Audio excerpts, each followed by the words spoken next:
Yo, comentando, ¿qué dicen? Sí, ¿qué cuentan? Ya, escúchame, ya. Los medios cuentan que si hay libertad de prensa, la mordaz es cosa escasa y todos dicen lo que piensan. Y esa sutil es impresa y repetida diariamente tiene contenta tu mente con yo soy combate y fiesta. Presta el control, Tarantino no es tan gore como los crímenes de amor que a toda hora se nos muestra. Pues tal vez la estrategia impuesta, pánico en el público y manejarás el cuesta pal. Político en vez de patrullas en vez de camilla para un hospital. Como si esa mierda de combo no diera seguridad. No será casualidad que el otro dueño del canal sea el otro sobrino pero bueno de un primo hermano pariente papá. Que esa nostalgia no es noticia, su codicia se evidencia. Propicia violencia y plástico, panémicas belleza. Fútbol, patriotismo falso, culos, vasos de cerveza. Pele cáncer pa' tu mesa y el domingo en misa pesa. Sobre su cabeza pesa el atraso mental del pueblo. Oposición vendió trasero, dictador, grupo Romero. Pero se confundieron acá, la palabra es cruda. A tu educación mi camino se afloja la lucha a través de cultura. El como genera de uno, tal vez otro loco se suma. Ya saben cortina de humo que explota la mina que mata la cuna. Primo, vengo que trate la friuna, no una pura canción de aventura. Así no censura, emite basura, no le conviene que sepa verdura. Hay extorsiones, violaciones, robo, llanto y más. Con tanto muerto el morbo están alimentando, ves no hay paz. Solo un odio contenido en milis para que vivan en la fantasía algún día cambiará. Hay extorsiones, robo, violaciones, llanto y más. Con tanto muerto el morbo están alimentando, ves no hay paz. Solo un odio contenido en milis para que vivan en la fantasía algún día cambiará. Sensacionalismo, amigo eterno de la prensa, el mismo que forjó al humano sumiso, callado y muestra. En el noticiero, en el artículo del diario, la vida de una PD que poco invierte al vecindario. Sirven como fieles feligreses, oscuro intereses, mienten todo el día, crean solo estupideces. La historia afirma, indica que siempre negaron información alternativa que todo pueblo merece. A cada instante pareciera su labor asesinar una memoria colectiva que hace una nación, con una prensa cómplice que juega con humor, desconociendo ese dolor que nos dejó ese dictador. Cortina de humo es su mejor función, para apartarte de la fuente harán de todo, pues miró hoy como venderte el culo de Sharon Stone, cagándose en tu derecho a la objetiva información. El narco, el almirante, el presidente, el congresista, algún ministro, algún delegado, de seguro es el patrón de ese periódico morboso y amarillo que al leerlo 2 minutos te vuelve en un show. Los medios son culpables, responsables de toda propia basura que te ofrece la TV. Pues será mejor que se autoeduque, pues my friend, porque el comercio de los medios te carcome hasta las 100. Hay violaciones, extorsiones, robo, llanto y más. Con tanto muerto el morbo están alimentando, ves no hay paz. Solo un odio contenido en milis para que vivan en la fantasía algún día cambiará. Hay extorsiones, violaciones, robo, llanto y más. Con tanto muerto el morbo están alimentando, ves no hay paz. Solo un odio contenido en milis para que vivan en la fantasía algún día cambiará. Que algún día cambiará. Que algún día cambiará.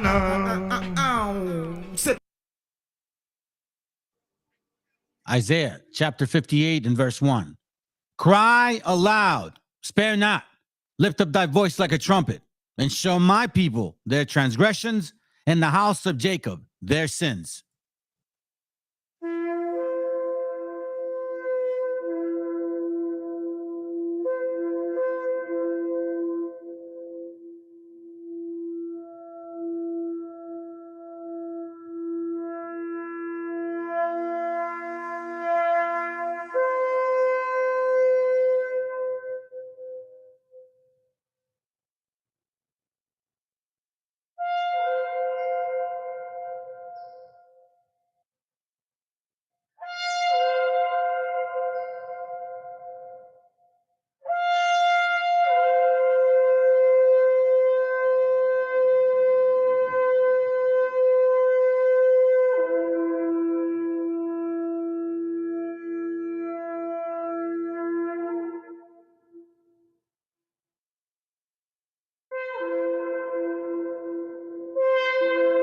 Copyright disclaimer.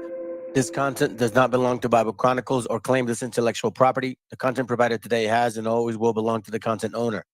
Bible Chronicles does not have any affiliation with the owner of this property. As mentioned, Bible Chronicles did not intend to make use of any material for the purpose of harvesting gain.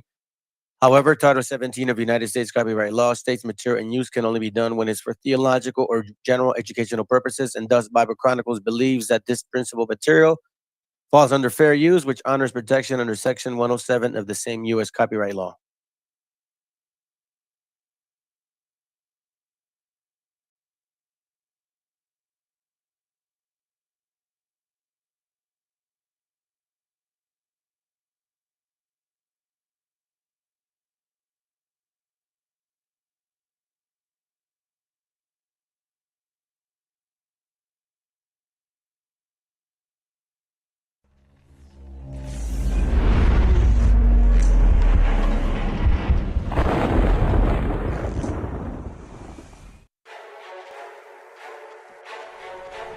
ese día enfrentarán a un ejército que se asume como invencible.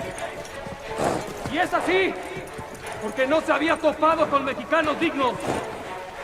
Mexicanos guerreros, como nuestros ancestros, como los que estamos reunidos hoy aquí. Recordando nuestra historia y las glorias del pasado. Recuerda, oh patria mía, en cada hijo hay un soldado. Los ejércitos aztecas preparados a la vez, enfrentándose a muerte con las tropas de Cortés. Españoles invasores sufrieron en vestiduras de los guerreros mexicas, trozando sus armaduras. En 1810 inicia la independencia, con Hidalgo dando el grito a la carga y sin clemencia. Miles de hombres y mujeres con espíritu valiente murieron por un gran sueño, una nación independiente. 1821, tanta sangre no fue en vano, de la ceniza resurge el imperio mexicano. En San Juan de Ulúa intentaron reconquistarnos, nación libre, soberana, al invasor le confirmamos. En el norte los apaches atacaban sin cesar, atrapen a los traidores, los vamos a fusilar. Los gringos robaron Texas, alimañas insensatas, en el Álamo pagaron con masacre los piratas. Los yanquis expansionistas quieren más, eso es notorio, vienen marchando del norte, quieren nuestro territorio. Tomaron Chapultepec con descaro y con desquicio, lucharon hasta la muerte el batallón de San Patricio. Arizona, Nuevo México y la Alta California, esa herida no se cierra, simplemente se transforma. No pasaron muchos años desde la última ocasión, desde Europa se orquesta ya la próxima invasión.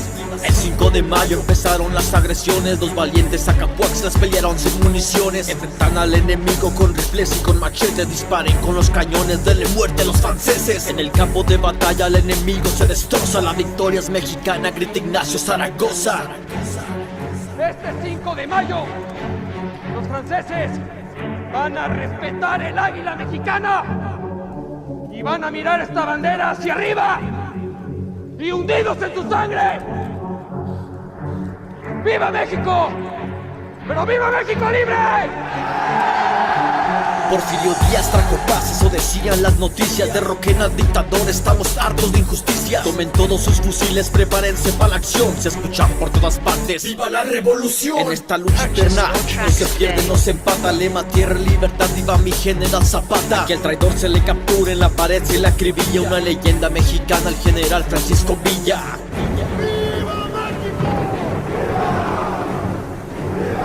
1926, preparen armas en los cerros. ¡Viva Cristo Rey! Gritaban fuerte los cristeros. En la Biblia viene escrito, aunque a algunos les aterra, hay tiempos para la paz, pero también para la guerra. Contra los japoneses batalló como ninguno, son letales desde el cielo el escuadrón 201. Mexicanos muy valientes, patriotas de este país, hoy su sangre está regada por los campos de maíz. Ya lo dijo Napoleón en un escrito iracundo, 5 hombres como Morelos podría conquistar el mundo. Esta letra habla de historia, mi intención no es revivirla, mi intención crear conciencia para ya no repetirla. No se ocupa ser soldado ni militar en acción para luchar por tu tierra, para luchar por tu nación. No necesito armas, mucho menos de las balas. Mi armamento es mi talento y las balas mis palabras. Hoy los tiempos han cambiado, siguen los mismos errores. Guerra, guerra, sin cuartel para todos los traidores. La violencia y la injusticia hoy azota la nación. Se combaten estos males con unión y educación. Recordemos a los héroes y honremos su memoria. Mexicanos de estos tiempos, volvamos a hacer historia. Fui forzado a sacrificar muchas vidas en búsqueda de la justicia. Pero al final he salvado la vida de mi amado México.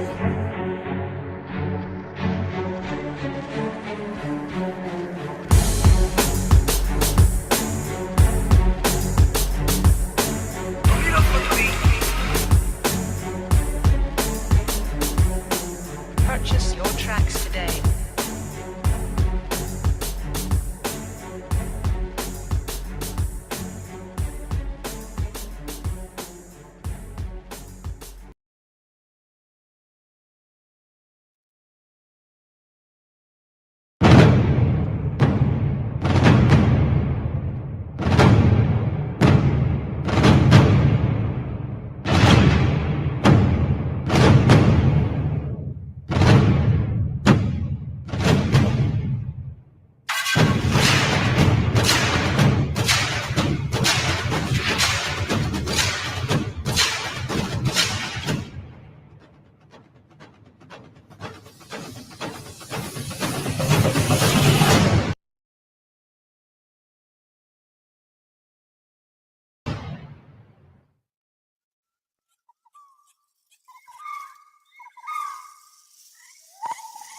Hey, what's up, family.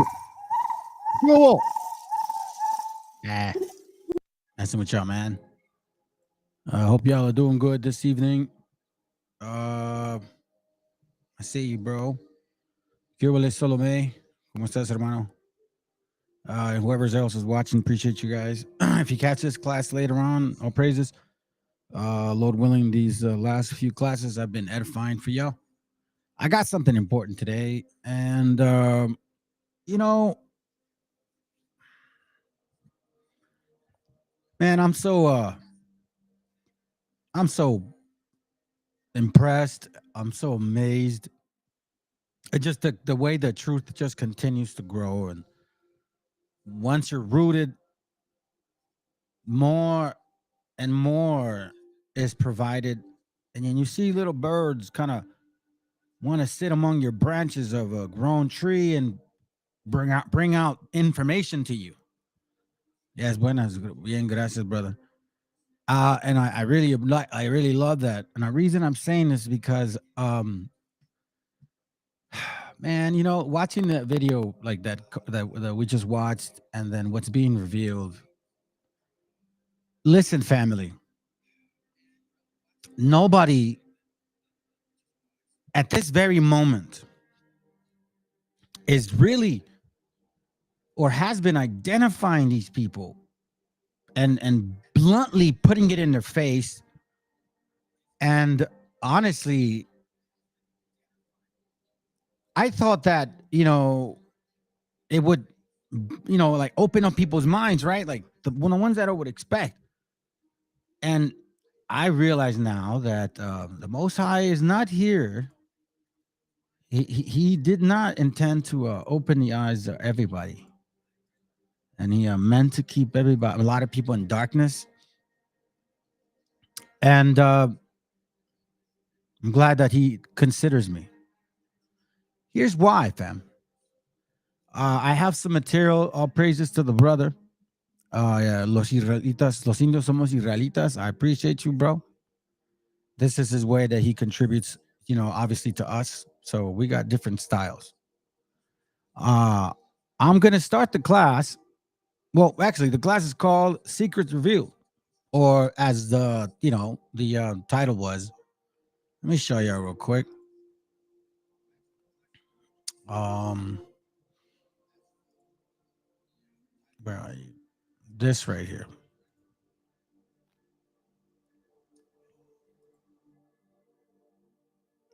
Luke 8:17. For nothing is secret that shall not be made manifest, neither anything hid that shall not be known and come abroad. It's as plain and simple as that can be. There's no confusion. There's no need for me to break it down. It's legible. Very clear. Hey, shalom, Liz. Yeah, I understand, sis. I use that terminology. Well, I mean, even Native American, honestly, those are obviously names given to us. So I use that to reference our people because that's what they're familiar with, you know. But I get it. I'm not that. Praises to the Most High. So now I'm gonna start this class with this video, and you guys know who this guy is. Very well known in our community. By imitating its arbitrary. Right. In our community, we know who this guy is, you know. I think in everybody's community. He's a well-known ex-president of this country. I'm gonna play something that he said that relates to what I'm gonna bring out to y'all.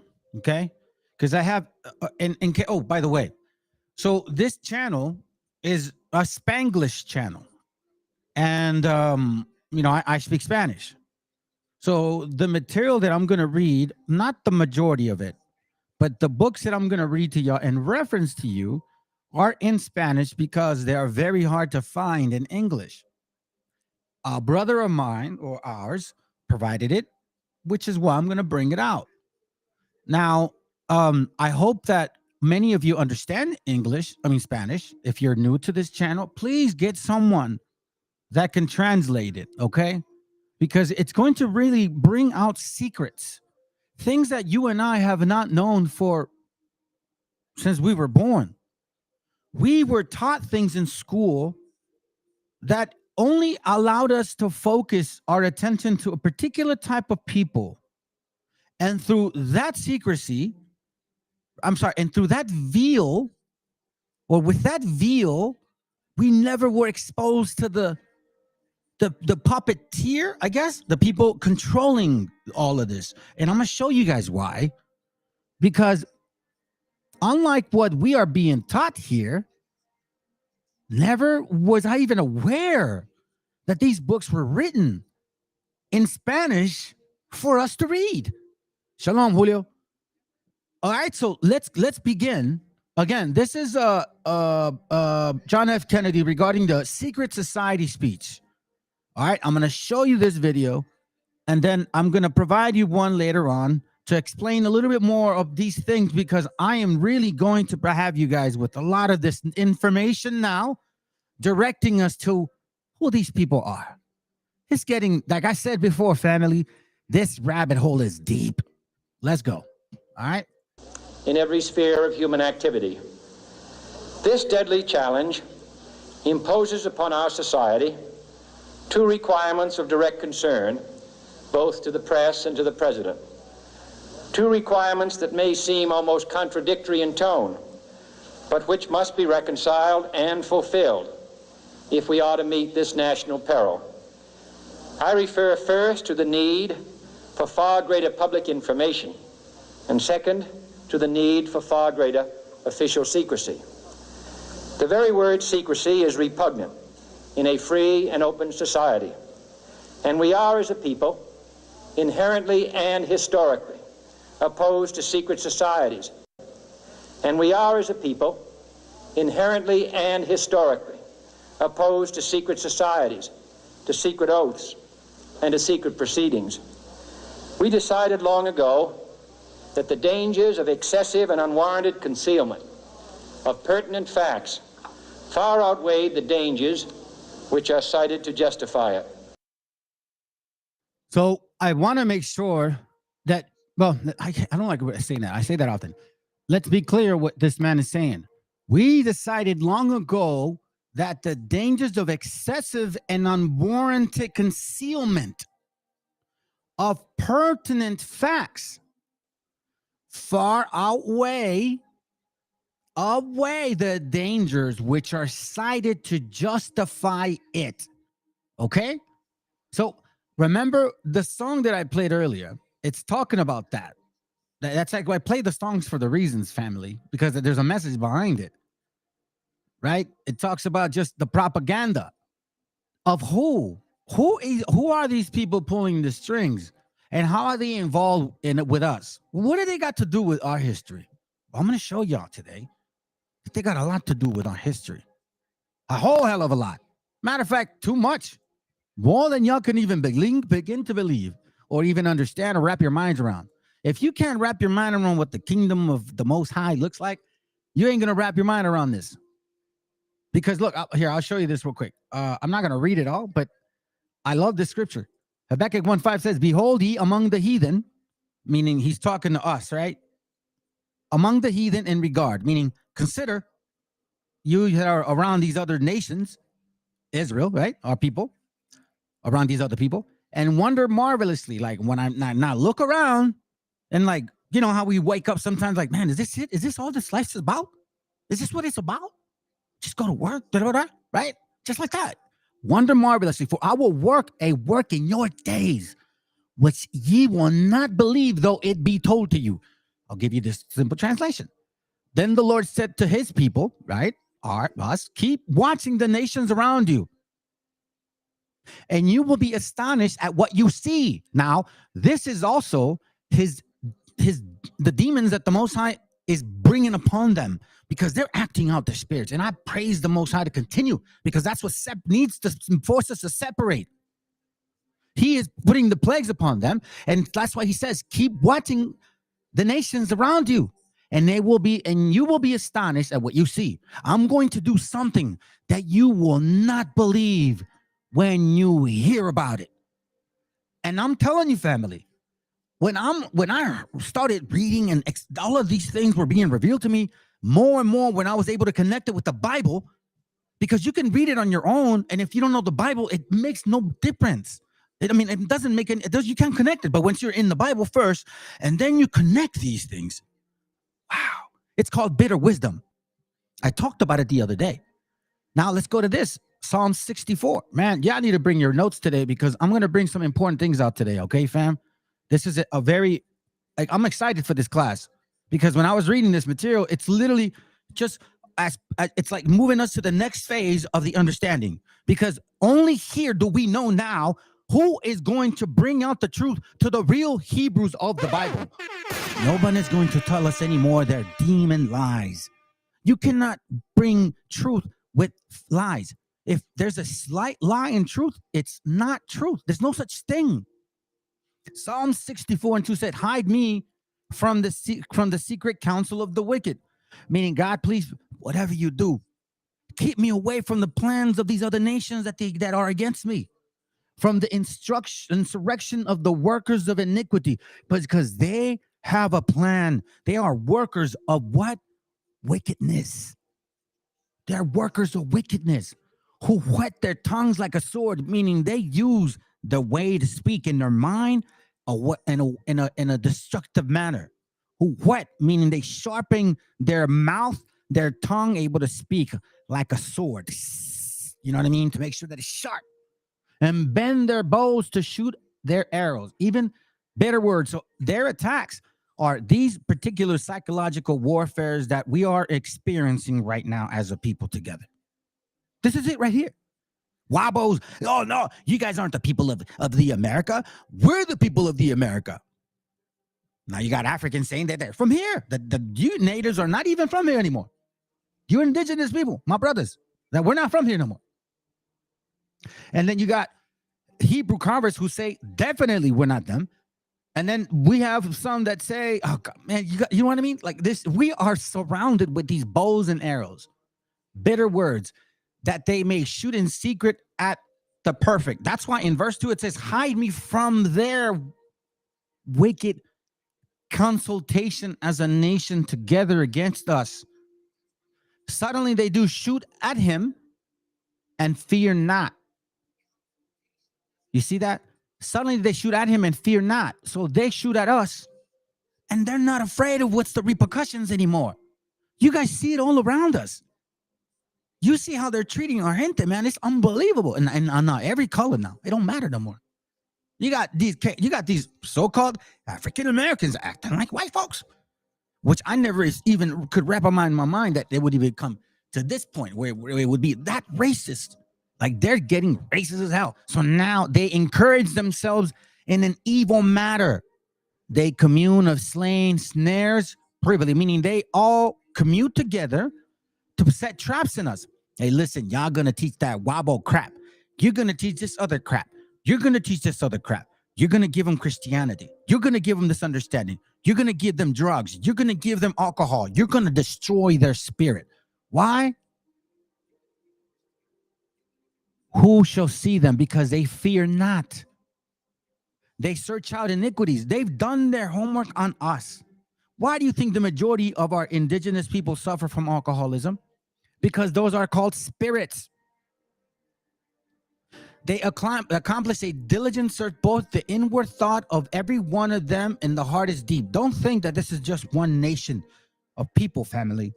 This is commuting together like a think tank. That's what that is. It's not. Stop believing that those damn stupid camps that are pointing the finger at only one set of people. Because this set of people does involve several. It's not just one. We've heard of the Boulets. We've heard of the Masons. We've heard of secret systems. And guess what? Those are not just Caucasians. They're not. Let's switch it. Let's listen to this. On October 9th, 1701, Yale University was founded with the mission to prepare youth for public employment both in church and civil state. But Yale's earliest origins begin in the 1640s with a group of ministers who simply wanted to establish the theocracy in a college to educate its leaders. Family, I implore you, do not fall by the skin tone. It was not just them, okay? Keep that in mind. Here we go. For a university with such humble, churchly beginnings, it's shocking then that one of their oldest secret societies' initiation rituals historically was rumored to include sharing the intimate details of one's full sexual history. Shrouded in secrecy, this is everything we've dug up on Skull and Bones.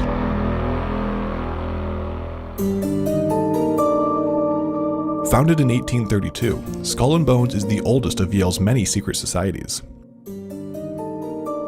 Historically, admission is reserved for senior Yale undergraduates. Every year in the spring, 15 new members from the junior class are offered membership on what is often called Tap Night. A custom aptly named, as the new member is said to be notified of their admittance when a current member ritually claps them on the shoulder. Skull and Bones members are known to take an oath of secrecy, so their rituals and intricacies are highly guarded, despite the fame of their members.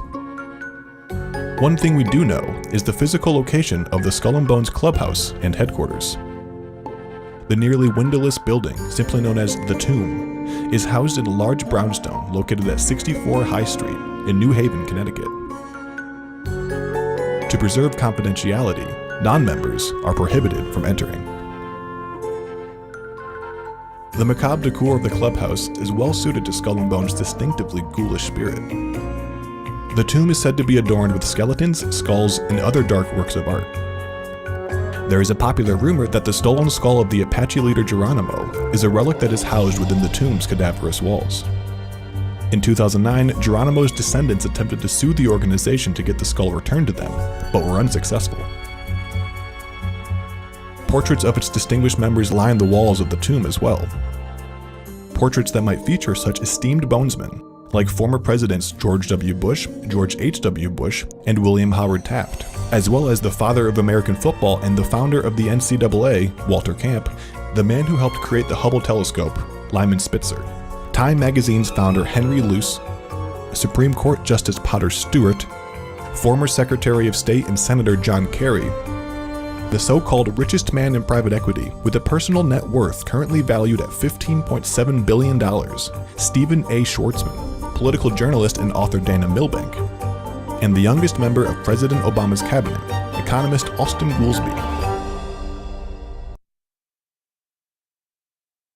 Family, you know, all of these men and women have one thing in common. And I'll give you a hint. They usually carry curls on their sides with a hat on top of them. And they have a rag with blue lines and a star. Let's go. If you're noticing a pattern among the members of Skull and Bones, that's because while Yale has admitted women since 1969, females were not granted membership into Skull and Bones until 1992, 160 years after the club's founding. For some time, Skull and Bones was apparently losing some of their top candidates because the organization was seen as regressive and sexist. As more women, people of color, and LGBTQ+ members joined the organization, the old boys club rituals had to adapt. However, the intricacies of how Skull and Bones has evolved to become a more inclusive space for new members remains largely as secretive as the very rituals themselves. One's membership into Skull and Bones even reaches beyond the grave, as new initiates reportedly agree to leave a part of their estate to the club. However, in return, it is said that the club ensures a policy and a promise of their lifelong financial stability. And with such an affluent list of members, it's hard to find a bone to pick with such a guarantee.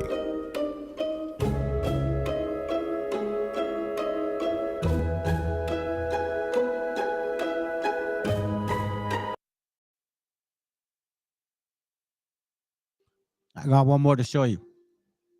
Give me a second. The Give me a second. Is it it?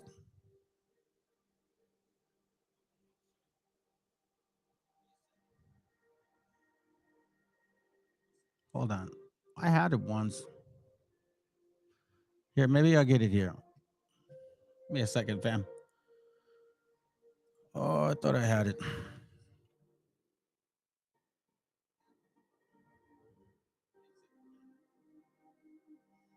Uh,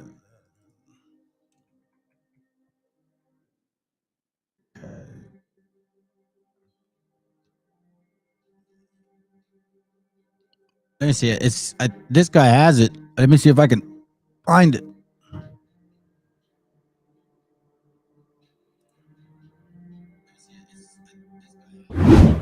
This Yeah, check it out. All right, I'm gonna give him a couple minutes.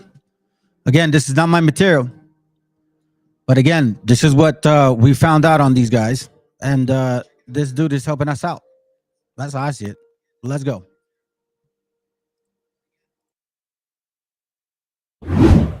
this series is dedicated to Brother Steve Coakley.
The mysterious society of elite Negroes. Defining this group has evaded us all. Who are they? And what exactly is their purpose?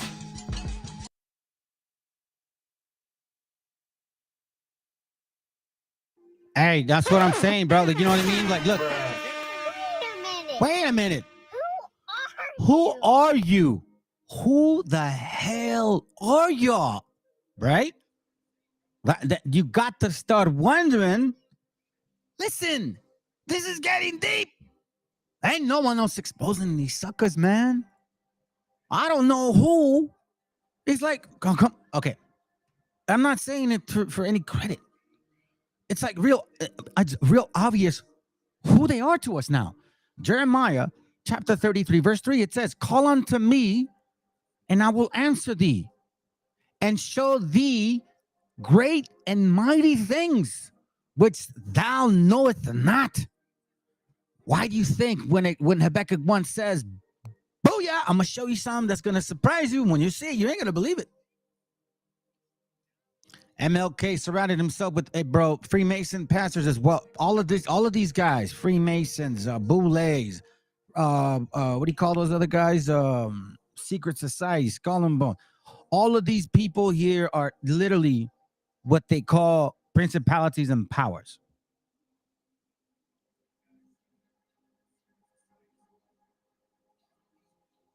Because if you think about it,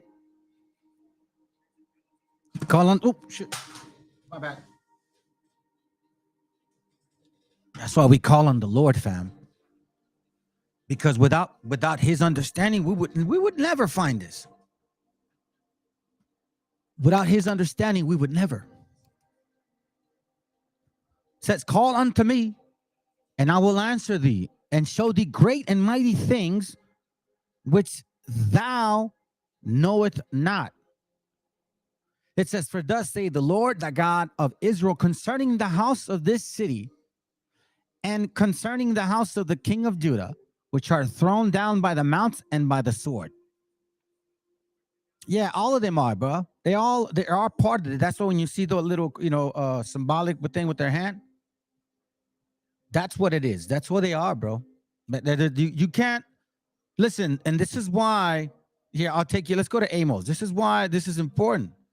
This is how you start finding out who you are according to the Bible. Amos 3:7. Surely the Lord God will not do nothing, but He revealeth His secrets unto His servants, the prophets. You damn right.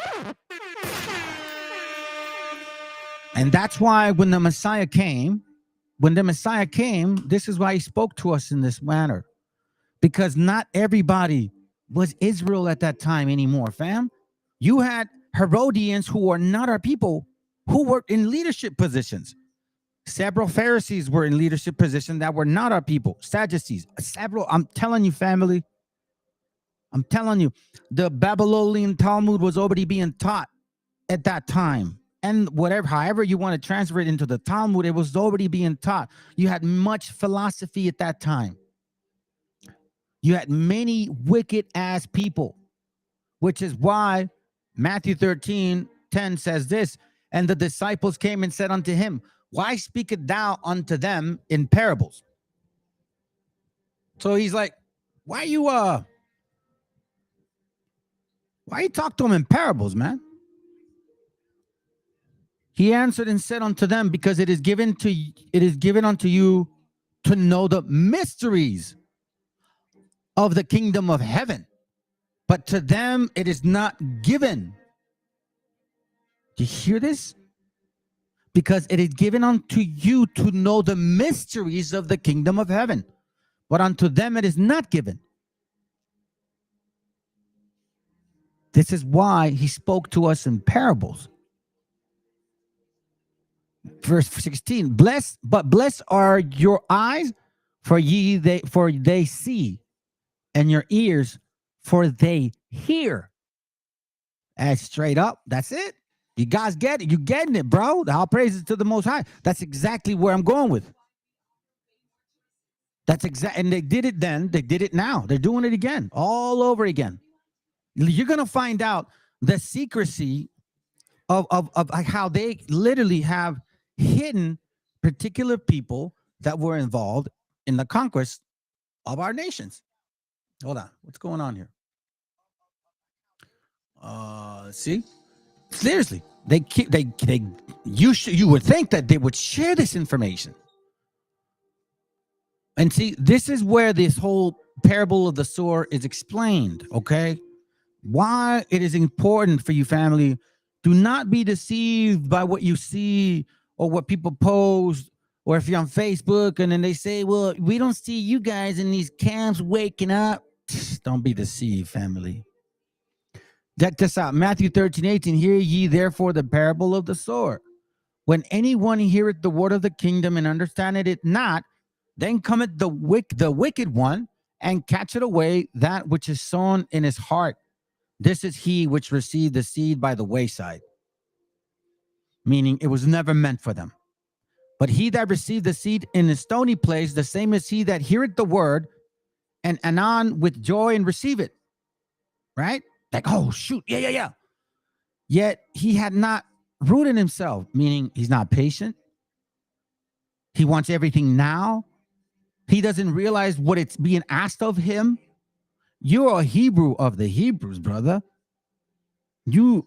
It's not let me blink and no. You need to be rooted, because the deeper the roots get, the more the tree gets attacked. Yet hath he not root in himself, but dureth for a while, meaning he hangs in there for a while. And when tribulation or persecution arises because of the word, and by he is offended and he's gone.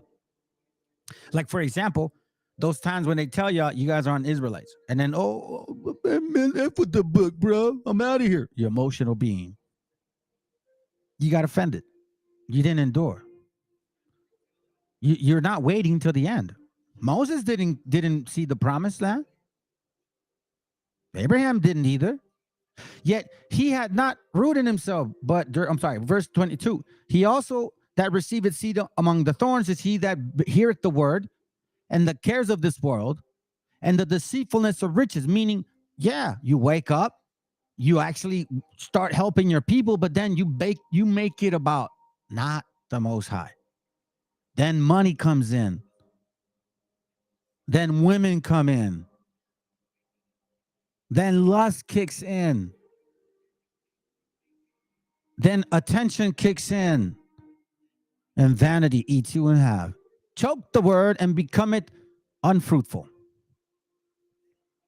But he that receiveth the seed into the ground is he that heareth the word. Meaning, I heard it. And understand it. Meaning, I took my time. I looked up words. I learned how to read. Right? I became a babe. I yearned for the milk. Bring it forth, some 100-fold, some 30, and some 60, and some 30. Meaning, the Most High is allowing me to manifest what He's asking me to do. Because at the end of the day, it's up to Him. Ephesians 5:11. All right, and have yes, here it goes. And have no fellowship with the unfruitful works of darkness, but rather reprove them. So this is what I'm doing, family. I want nothing to do with them. I walked in those rooms. All praises to the Most High, and that's the tool that He wanted me to I guess learn from. Because had I not gone in there, guess what? I would have not really been this far. And now with this understanding, we start seeing the secret societies, the secret information, the hidden truth. And why are we getting attacked from all kinds of angles? Why all this info war? Because of this. Psalms 83. For lo, you see, and another thing, a lot of these camps, they love running to Psalms 83. Check it out. I'm going to show you something. This is how silly they are. Now, you guys that are on Facebook, and don't go on Facebook if you don't want to show your stupidities. Because I'm about to show you some stupidities right now. Where you at right here? Where you at? Here it goes right here. So this person in here, Christianity interrogated by Hebrew Israelites, right? You know who they are. Free, black, blah, blah, blah. So this Esau Edom, which is, I'm assuming, a Canaanite, he posted this picture here. Now, understand, family, that we've actually touched on this not too long ago, right? And this whole Negro claim to be Jewish is legitimate. The land of Israel located, blah, blah, blah, blah, right? So they took a snippet and ran with it. Nate, the snake of IUIC, this is what you're causing, bro. You're growing weeds in our land. It's okay. There are wheats and tares, which you will be cut. It's all good. You see, the real Hebrews of the Bible, meaning the actual leaders of the truth, right? The one that's going to be waking up first and exposing y'all damn heathens, you're starting to see the manifestation. Because look, right here, right? I touched this book. So I'm like, the book states a so-called Negroes. This is him to me, right? The book states so-called Negroes have legitimate claim to Jews. Are you disputing that? Why would the book cost so much? Those are the questions on the post. Okay? So because the book costs so much, then he goes, This is what the Bible says about silly ideas about DNA, right? So whatever I says, avoiding profane and vain babbling, oppositions of science, right? Regarding genealogies. So then I'm like, because I said I can prove it, whatever. So I give him my post, and he's like, "Do you blah?" I don't remember what. So then he posts other stuff. So then other people jump in. Dolores. So Dolores starts responding to like Abraham something about what. Then she posts stuff like this. As the 17th, no, that's me responding. Where are you? That's me responding to her, right? And I'm kind of going over here posting stuff too. But what I'm trying to show y'all, and I guess it's different. Oh, here it goes right here. There it goes right here. So there starts showing me all kinds of material, right? Right, answering this, and it's like, oh, this is a heathen, right? This is a heathen disparaging the house of Jacob. So she calls me a heathen. And then they're asking me now, like, what am I? Like, where are you from? Whatever. So I'm like, all right, whatever. Then they go, oh, we don't believe in that genealogy, the DNA. I'm like, okay, cool. Henry Grates admits ancestry didn't. Okay, fine, whatever. We start seeing things now. They're posting stuff, and I'm literally responding to the. Look at this.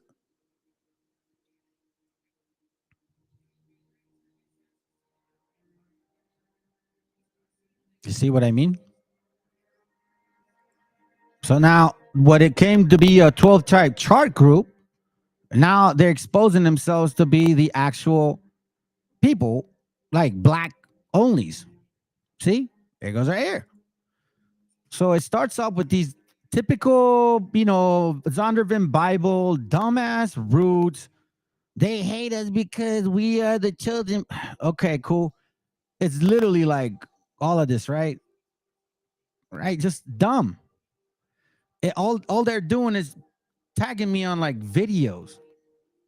So then I start basically cutting them down on pictures like that. They show me the map. They show me this. They show me this right here. Right? But we know that this is part of this, which is this. And all these people do is just do snippets of stuff. That's it.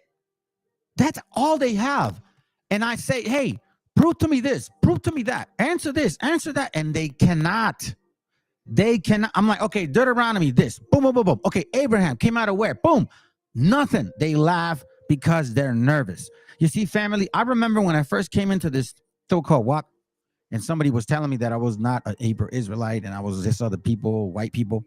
I ain't gonna lie, man. At first it hurt. I didn't know if I was really mixed or not, to what extent. And you know what I mean? Because that's what we were taught. Eugenics. And eventually I started I kept walking, man. It hurt, but it kept walking.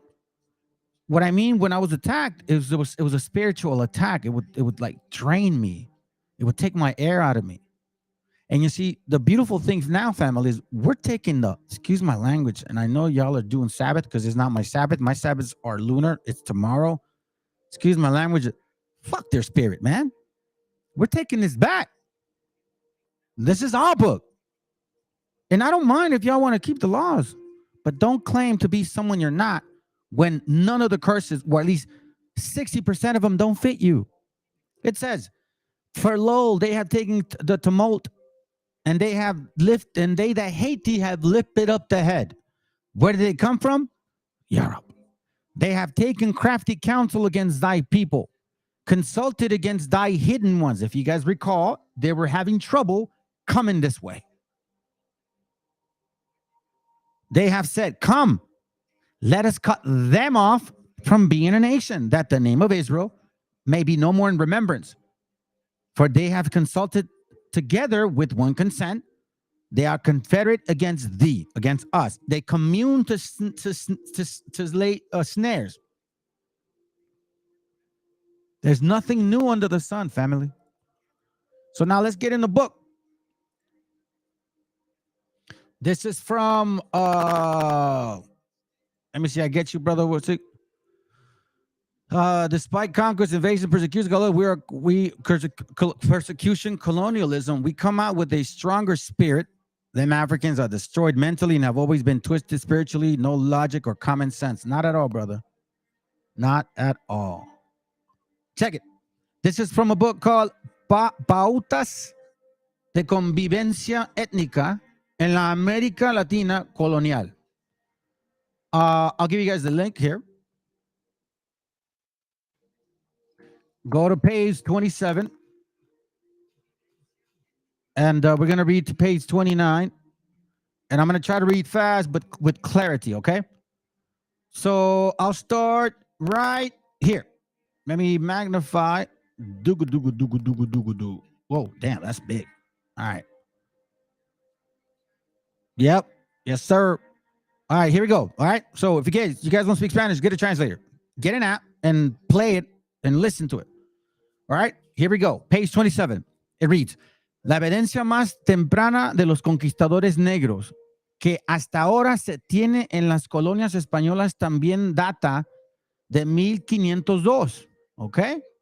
Año en que el nuevo gobernador de la Española, Nicolás de Obando, trajo consigo desde España un grupo de esclavos negros ibéricos, no solo para trabajar, sino para controlar a la población indígena.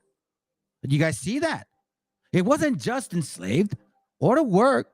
They were here also for what? To control us. Controlar a la población indígena. Now, remember, this says 1503. So it says here, as we continue to read, that these Spaniards are not alone. ¿Ok? Sin embargo, estos siervos hicieron todo lo contrario, pues un par de meses más tarde, Obando prohibió la introducción de negros debido a que habían incitado a los indígenas a una rebelión nativa. You see, basically saying they were in charge at one point, but they're like, stop it, because they're inciting the natives, just like today. No obstante, en el siguiente década, el rey Fernando de Aragón permitió y alentó el transporte de esclavos negros por el Atlántico, y estos siguieron entrando a la colonia en pequeños números, aunque constante y creciente, y participando en la expansión hispánica de la región. So it was small but consistent and slowly increasing, okay? En el 1508, Ponce de León llevó africanos armados para ayudar a conquistar a Puerto Rico. Yeah. So they weren't alone, okay? My Boricua brothers, they were not alone. Ponce de León came with Africans, armed, helping them conquer Puerto Rico. Mientras que, de manera similar, Diego Velázquez utilizó auxiliarios negros en su conquista de Cuba en 1511 y 1512. Now, remember, family, remember the books that we read from Bartolomé de las Casas. The destruction of our people, the slicing, the dicing, the chopping, the feeding to children, the cutting off their heads, the burning at stake, the hawking by meats, right? Remember the stomping with horses, the releasing of dogs against us. It wasn't just who? Gotcha, bitch. The Spanish white folks. It was you too, Africans. It was you too. You damn Africans, you West Africans. Y'all had something to do with this shit. And you see, your emoji, whatever, your little laughs, that's called doubt. That means I'm destroying your spirit. You see, I don't care if it's not visible to the audience. I know that the spirit works in a mysterious way. And what I'm doing is I'm shredding that spirit. And I want you to know that I'm coming. I'm coming after you. That's one thing I read, family, in several books. Canaan hates Joshua. I mean, I'm just, I'm not saying I'm Joshua, the Joshua. I'm just saying. All right. Don't think I am. Anyways, it says here, it goes, en 1508, Ponce de León llevó africanos armados para ayudar a la conquista de Puerto Rico. Mientras que de manera similar, Diego Velázquez utilizó auxiliarios negros en su conquista de Cuba en 1511 a 1512. Juan Garrido afirmó más tarde haber participado en ambas expediciones. Juan Garrido is a black man. He affirms that he participated in both expeditions. En 1515, Velázquez escribió el rey que muchos esclavos negros habían sido llevados a la conquista de Cuba, pero ninguno había sobrevivido después de la pacificación por falta de la real autorización y porque eso no hubiera convenido a su majestad. En otras palabras, Velázquez probablemente tenía dudas sobre la lealtad de los esclavos y vio mayor beneficio en su participación en las siguientes conquistas. Continues. Los primeros negros en América tenían la categoría de auxiliarios. Auxiliaries. What does that mean? Hold on.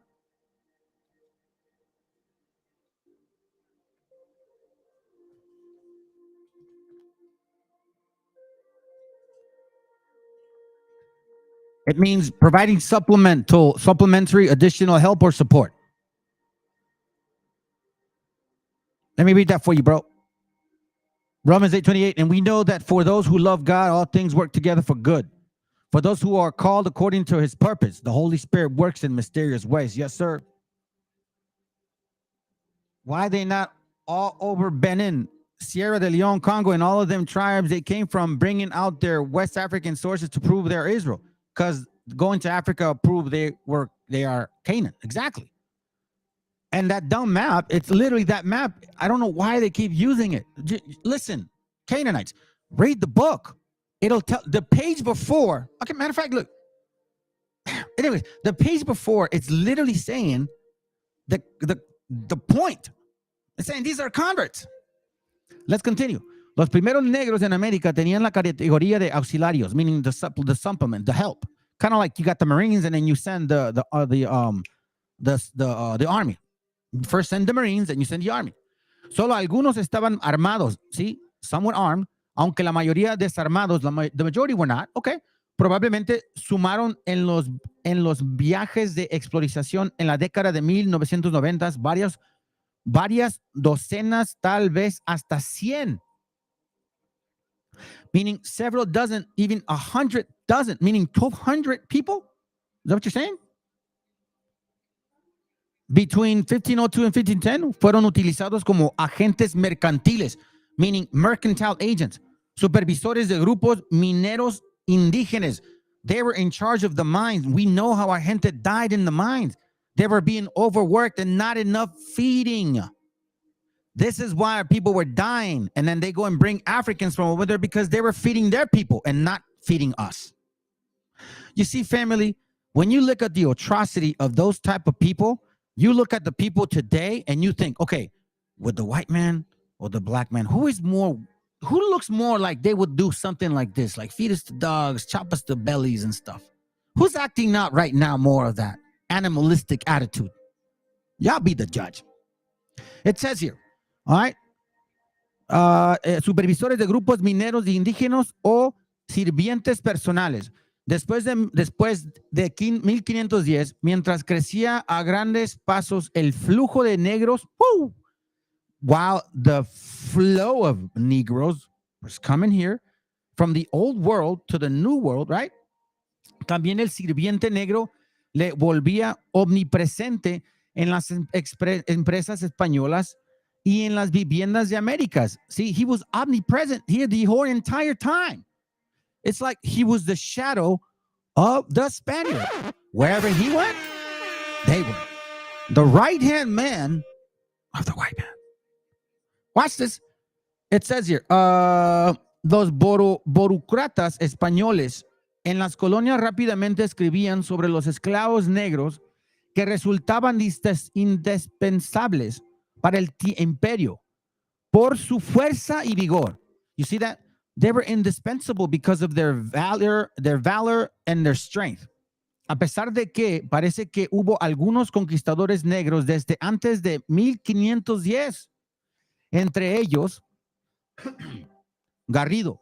Y después de esta fecha, los sirvientes negros armados y los esclavos comenzaban a tener su papel militar importante en las empresas de conquista española. You see this? We are now being very clear of the secret. Why was it not taught for us? Why did we not know this even then? When they say who conquered America, the white man never says black people helped them. But we're seeing that they were literally right there with them. They were the right leg of the left leg. It says, la demanda de esclavos negros y sirvientes aumentaba en la medida que los españoles avanzaban hacia tierra firme en la década 1510. So these Africans, you guys, right? You black Americans, right? You guys weren't brought here because just for slavery. You were being brought here by your own people because they were killing us, feeding you guys in order to replace us. But you see, this bloodline, you can't replace it. This bloodline's ancient. It's an ancient bloodline. Come on.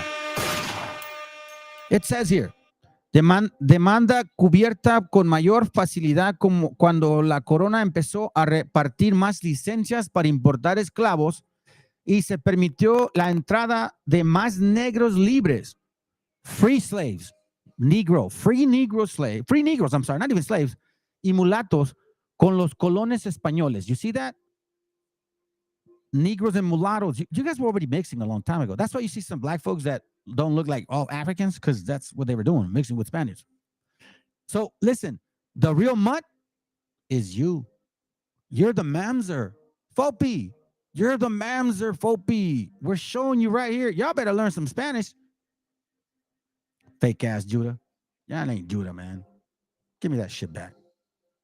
Damn Canaanites. Anyhow, let's go. La segunda fase de expansión española fue la cadena de conquistas que se extendió de la española a Cuba a México Central. You see that? It went from Spain to Cuba to Mexico. Y de ahí en adelante a lo que se convertiría, discúlpenme, en las provincias de la Nueva España y sus territorios adyacentes desde la Florida hasta Honduras. You see this, family? All the way from Florida, all across the Americas, all the way down. Y'all Africans were part of this. So if I were, listen, I'm trying to interpret what I'm feeling at this very moment. I don't want to give you guys credit for conquering us, but I'm forced to, because these are facts. I can't deny it. And I'm glad that I'm finding out, but it's like better wisdom, family. This whole time, they created this empathy in our spirit towards these damn animals. Yes, I'm calling you Black Americans animals. Y'all are animals, man. I am going to call you guys animals from this moment forward, because you call yourselves Wabos, Black Hebrew Israelites, these righteous individuals, all for rights and civility and fairness and equality. You claim to hate secrecy, and you're it. You are it. You're all in it. Now I know why Nate the Snake is where he's at. You know, family, they're there, and the Most High ain't getting rid of them because they're not the people of the Bible. So he's doing his job. Absolutely doing his job. Let's continue. Cortés fue acompañado por un número de auxiliares de negros. He was accompanied by a number of auxiliary Negroes, siendo Juan Garrido el más conocido de América, pero no necesariamente para sus contemporáneos españoles. De los negros que acompañaron a Cortés, let me read that again. De los negros, Black Americans, que acompañaron a Cortés, a los otros conquistadores de la primera generación en México, se conoce el nombre de uno, Francisco de Eguía, quien pudo haber muerto rápidamente, pues se menciona que fue quien introdujo la viruela a México. Isaiah chapter. Remember the book I showed y'all the other day, the Colombian Exchange? I took one Negro to kill the majority of Mexico. Here, I'll show you guys real quick. You see? Mysteries, the secrets are revealed only to who? Israel, baby. Give me a second here.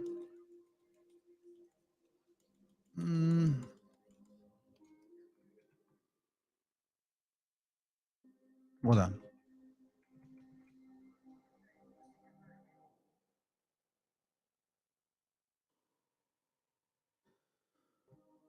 Okay. The Colombian Exchange. I'm going to show you this real quick.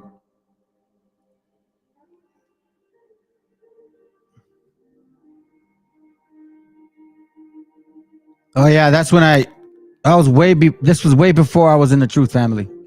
Way before. It was about 34 there. Where are you at? Here it goes right here. Here it goes right here. Check it out. Actually, no, I lie. It is in the book called The Indigenous People of the Caribbean. Okay? Damn, I'm glad I looked it up. It says here on the bottom. Here I go.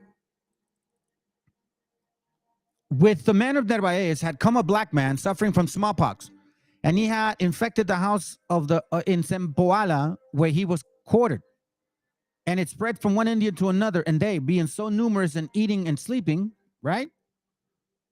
Okay, right here.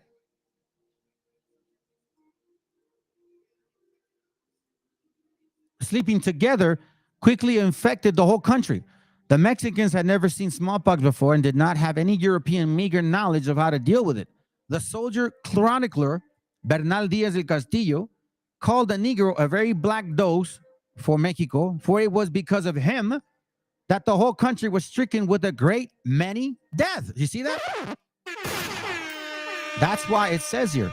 De los negros que acompañaron a Cortés y a los otros conquistadores de la primera generación en México se le conoce el nombre de uno, Francisco de Eguía, quien pudo haber muerto rápidamente, pues se menciona que fue quien introdujo la viruela a México. Now we have a name with that damn heathen that was quartered among our people.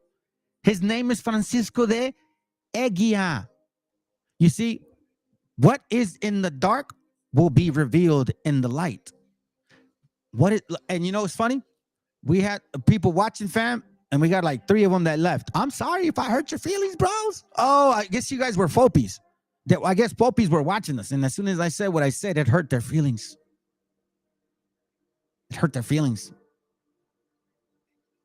Yeah, he is for sure, bro. He's getting paid. You see what it says here? That is why Adonis Glad Al-Azhar Ben Laia prays prayer con, but both are open. Oh, Freemasons, brothers of their craft, which white and black heathens. Yep. Yeah, that's for sure. Let's continue. It says here, otro pudo haber sido un esclavo negro del conquistador llamado Juan Cortés. Ah, that's it. Es posible que Garrido haya sido uno de los sirvientes de Cortés que aparentaba. Hold on, no, that's not what it said. Que aparenta, I guess. I'm almost done here. Cuando los colonizadores dependían más de crédito. Wait, did I read far enough? Let's see. Yeah, I think this is it. All right, so we know now that even in the 1500s, early 1500s, late 1500s, I'm sorry, they were coming with them, okay? Now, here's else what I got for you too. Page 82, 83, 84. All right. So this is from Los Siete Mitos de la Conquista Española. Okay. And hopefully we can magnify this very clearly. Man, it sucks. Well, I'm going to read it from my book. Hold on. You know what? Hold on a second. Give me a second, fam. Where's my phone? I think I know what I'm going to do. Hold on. Give me a second. I'm going to find it here real quick. Oops. Siete mitos de la con. Maybe here. Give me a second. There it goes right here. Let me give you guys a link. It says here, Los Siete Mitos de la Conquista Española. Whoa. Even better. We're going to go to page, let's go to page 82 first. We're going to go to page 82. All right. This is in Spanish too. All right, here we go. Page 82. We're going to be on this left side over here. All right. It says here, okay, we'll start right over. Hold on. Here it goes right here. Let's start right here. Okay. Page 82 on the top. It says, esta imagen dice. Now, here's where we talk about the secret will be revealed. Okay. The secret will be revealed. Hey, you know what? Hold on a second. Yeah, man. You know what, family? I really did hurt somebody's feelings. There was like 8 or 9 people watching. And as soon as I said what I said, bro, they just disappeared. Volpe, come back. We want to educate you. Don't worry, man. We're not interested in enslaving y'all. That's not the doctrine that we believe in here. We care more about repentance. And if those things come, they come. Let's read. Esta imagen dice mucho sobre los españoles, right? Pero omite los aspectos críticos de la historia. No cabe duda de que los españoles siempre eran menos numerosos que los enemigos indígenas en el campo de batalla. Pero lo que se ha olvidado o ignorado a menudo es que, por lo general, el número de españoles también era inferior al de sus propios aliados indígenas. Now we're talking about a different people. Además, los guerreros invisibles, you see that? Los guerreros invisibles, you see this, family? What is in secret will be in light. ¿Ok? Los guerreros invisibles de este mito se encarnaban también en otra figura importante, la de los africanos, libres y esclavos, que acompañaban a los invasores españoles y que en posteriores campañas los igualaban o superaban en números. Hijo de tu madre, güey. No mames, cabrón. I'm going to speak Spanish for a little bit. ¿Sí entienden lo que está diciendo ahorita? Dicen que esta gente, estos esclavos, venían hasta, bueno, aquí dice, los igualaban o superaban en número, güey. So, me estás diciendo que no nomás eran como 100 pinches güeros, eran también otros 100 o 200 negros con ellos. Ahora, ¿por qué crees que en México peleamos mucho para sacar a esos africanos? Si te pones a pensar que México tiene menos gente de color que en cualquier otro estado o otro país en las Américas. There's a reason why that happens, fam. Memory. You're going to read this. I'm going to continue to read. We're going to see it in another page. It says, en la década de 1760. Now, we're talking about 250 years after. Now, keep in mind, family, that since 1492, remember, we were not allowed to have the Bible. Remember that, okay? We weren't allowed to have the Bible. You guys remember those books that I showed you? That until 1835 was the first allowed printing. And even then, it was $200 for a 25-volume Bible, like the old encyclopedias de Mexico. And who's in charge this whole time? Black and white folks. Who's been voting in the Americas this whole time, family? Black and white folks. Who votes to this day? Who are they looking to vote? Hispanics or other nations, but most are black and white folks. Why are we ignoring these things? Yeah, Canaanites are done. Well, I say that, but you're going to continue to preach the Messiah is when the Mashiach returns.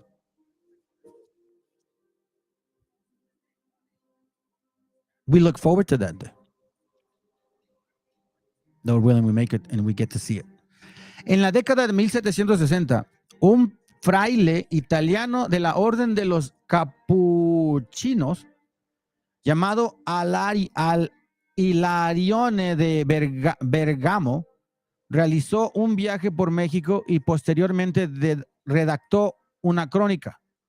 Las breves alusiones de Alinari a las conquistas basada en sus conversaciones con españoles en México, así como en su lectura de los relatos populares de la época, indican el estado de los mitos de las conquistas finales del siglo XVIII, 1800. La idea de Hilarino es que los conquistadores, dado que sus fuerzas eran sensiblemente inferiores a las de los indígenas en términos numéricos, solo podrían lograr sus hazañas gracias a sus armamentos superiores, las dañinas supersticiones de los desdichados indios. Okay? Then it says here, I'm going to go down here real quick. Tan numerosos eran los indios que nos atacaban que solo con un milagroso dominio de la espada lográbamos replegarlos y hacer nuestras filas. Okay? Let's see if it's here. I had to read that for a reason. Give me a second. Here it goes. No obstante, si se revisan meticulosamente las múltiples fuentes de la invasión española en México, se observan numerosas referencias casuales, ¿ok? Casual, a las participaciones de aliados indígenas. Por ejemplo, durante su invasión de las tierras altas guatemaltecas en 1524, remember that they were saying that supposedly slavery started in 1619? Yeah, Negroes have been here with these Spaniards for some time. Por ejemplo, durante la invasión de las tierras altas guatemaltecas en 1524, Alvarado escribió 2 cartas a Cortés. En la primera no hace referencia a los aliados indígenas, pero en la segunda apunta en una ocasión, entre paréntesis, que las tropas estaban formadas por 250 españoles y unos 5,000 o 6,000 aliados indígenas. El propósito Prescott influyó que en tantos aspectos por las crónicas de los españoles siglo XVI, en las que tanto confiaba, comprendió que sería injusto para los aztecas mexicas, al menos para sus progresas militares, considerar la conquista como un logro exclusivamente de los españoles. All right, so now let's go page 90. Here it goes.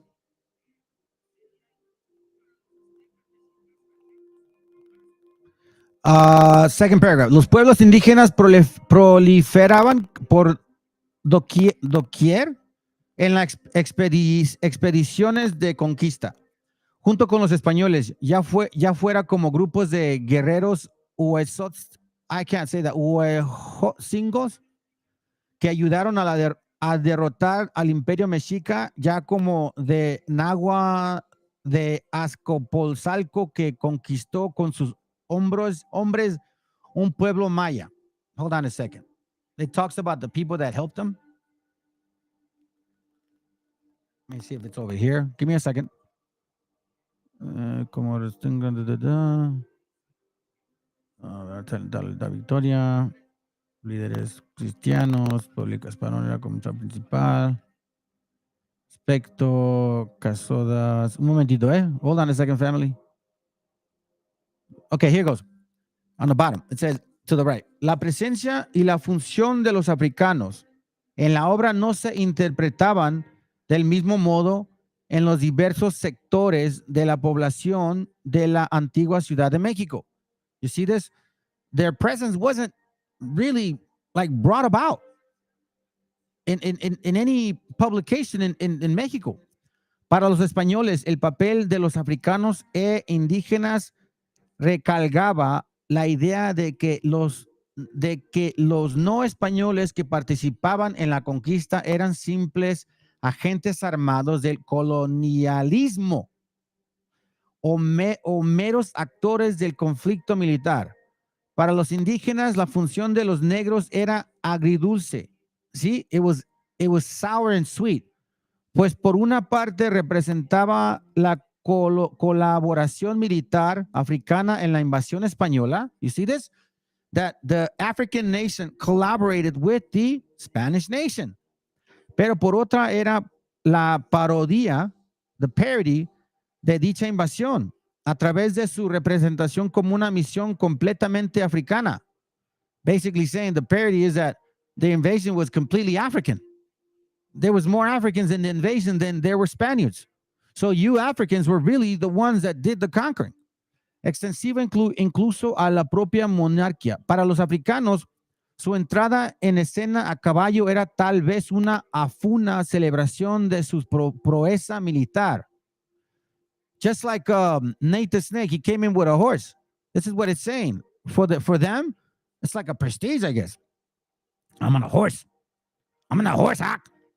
Todos los presentes recordaban probablemente que apenas 18 meses antes, en el otoño de 1537, un grupo de los 10,000 africanos ya residentes en la Ciudad de México había tomado una revuelta de esclavos y había coronado a un rebelde negro como un rey. Este monarca esclavo, junto con otros líderes negros, había sido públicamente ejecutado y sin duda resucitaba allí en la mente de los negros de la ciudad, encarnado en aquel rey africano de afición. You see this? It is in their nature to choose a king. That's why they call themselves kings. It is in your nature, Canaan. You're not wrong by calling Nate your king. He's your king. But y'all ain't Hebrews. You can't be the conqueror and the conquered. I don't care who you are. You can't. You can't be that person, because then it makes absolutely no sense to claim the Bible is against a certain people. You see, historically, there's no documentation where you had our people slaving y'all. Now you can go and run to the Trial of Tears, which I actually have documents. And we know that there is already a mixture of you guys within these groups. Also Anglos. So I can't put too much weight on that whole concept, but we do have documentation that you Canaanite Negroes, Black Americans, y'all enslaved many people. We got books in English, and now we got books in Spanish that are showing that the conquering of Mexico, Central and South America was done by no other than you Africans and you Europeans of Spanish and Portuguese descent. So stop cheering for Brazil, please. Those guys literally raped your mom, your sister, and your kids if they had a chance. They'll do it again, fam. I'm telling you right now. This ain't this. I don't. Now I know why it's so disgusting down there. Now I know why. You guys are literally like, it's man. Look, it just let me see. Where did I leave off? Hold on. La perspectiva de una conquista, todos sabían que los americanos. Listen, la margen de su identidad o perspectiva, ninguno de los habitantes de la Ciudad de México en 1539 habría considerado incongruente la presencia negra en el Festival Anual de Conquista. You see that? Nobody even considered them in their annual year to celebrate the conquest. Todos sabían que los africanos habían participado en la conquista real. De hecho, los africanos no solo estuvieron presentes en la conquista de la Ciudad de México, sino también en todas las campañas españolas de invasión y colonización de América.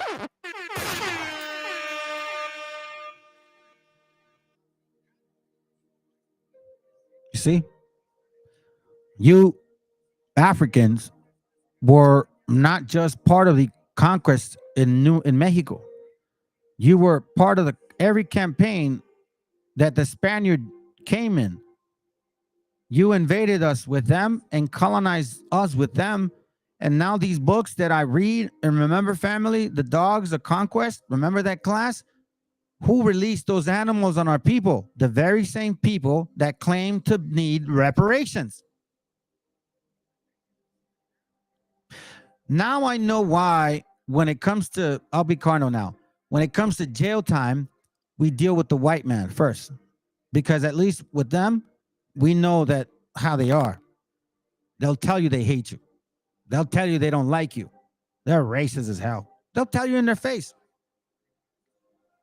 But you guys are deceiving bastards. I cannot believe yet it takes a Mexicano, so-called, to teach you guys your truth. Your truth. Where are you, Black American scholars? Where are you guys? Your people need you tremendously. And now I know that you Boulets, right? You guys have everything to do with this. So now I know why you are so proud of this. Now I know why you guys are really going to the extent of proud. When addressing this group, the most essential element to grasp about identity is understanding the society known as Boule is a predominantly black fraternity. But unlike most fraternities, is non-collegiate.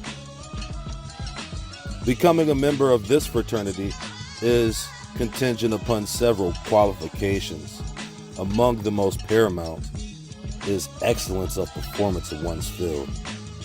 There are only 5,000 members of Sigma Pi Phi, otherwise known as the Boule. Since the inception of this fraternity in 19... As you can see, family, that's what we're dealing with. Let's continue. Debido a que la mayoría de los africanos llegaban con mano de obra esclava y a que se les atribuía un estatus subordinado en la visión del mundo castellano. Cada vez más etnocéntrico, el papel central de los negros era sistemáticamente ignorado por los españoles que escribían sobre la conquista. You see, what is in the dark will be brought to light. You see how they weren't writing about them in their conquest? Yes, they weren't including you guys in this conquest because there was obviously a plan, a psychological plan on their part too. But you can't get away. Remember the scriptures, Jeremiah 17:5 says, woe unto you that make an arms of flesh. Meaning if you do a deal with a man. Now we know what Joel 3 is actually saying. Hold on, matter of fact, let's go here. Let's go here before I go there. Let's go here because I'm going to try to finish soon.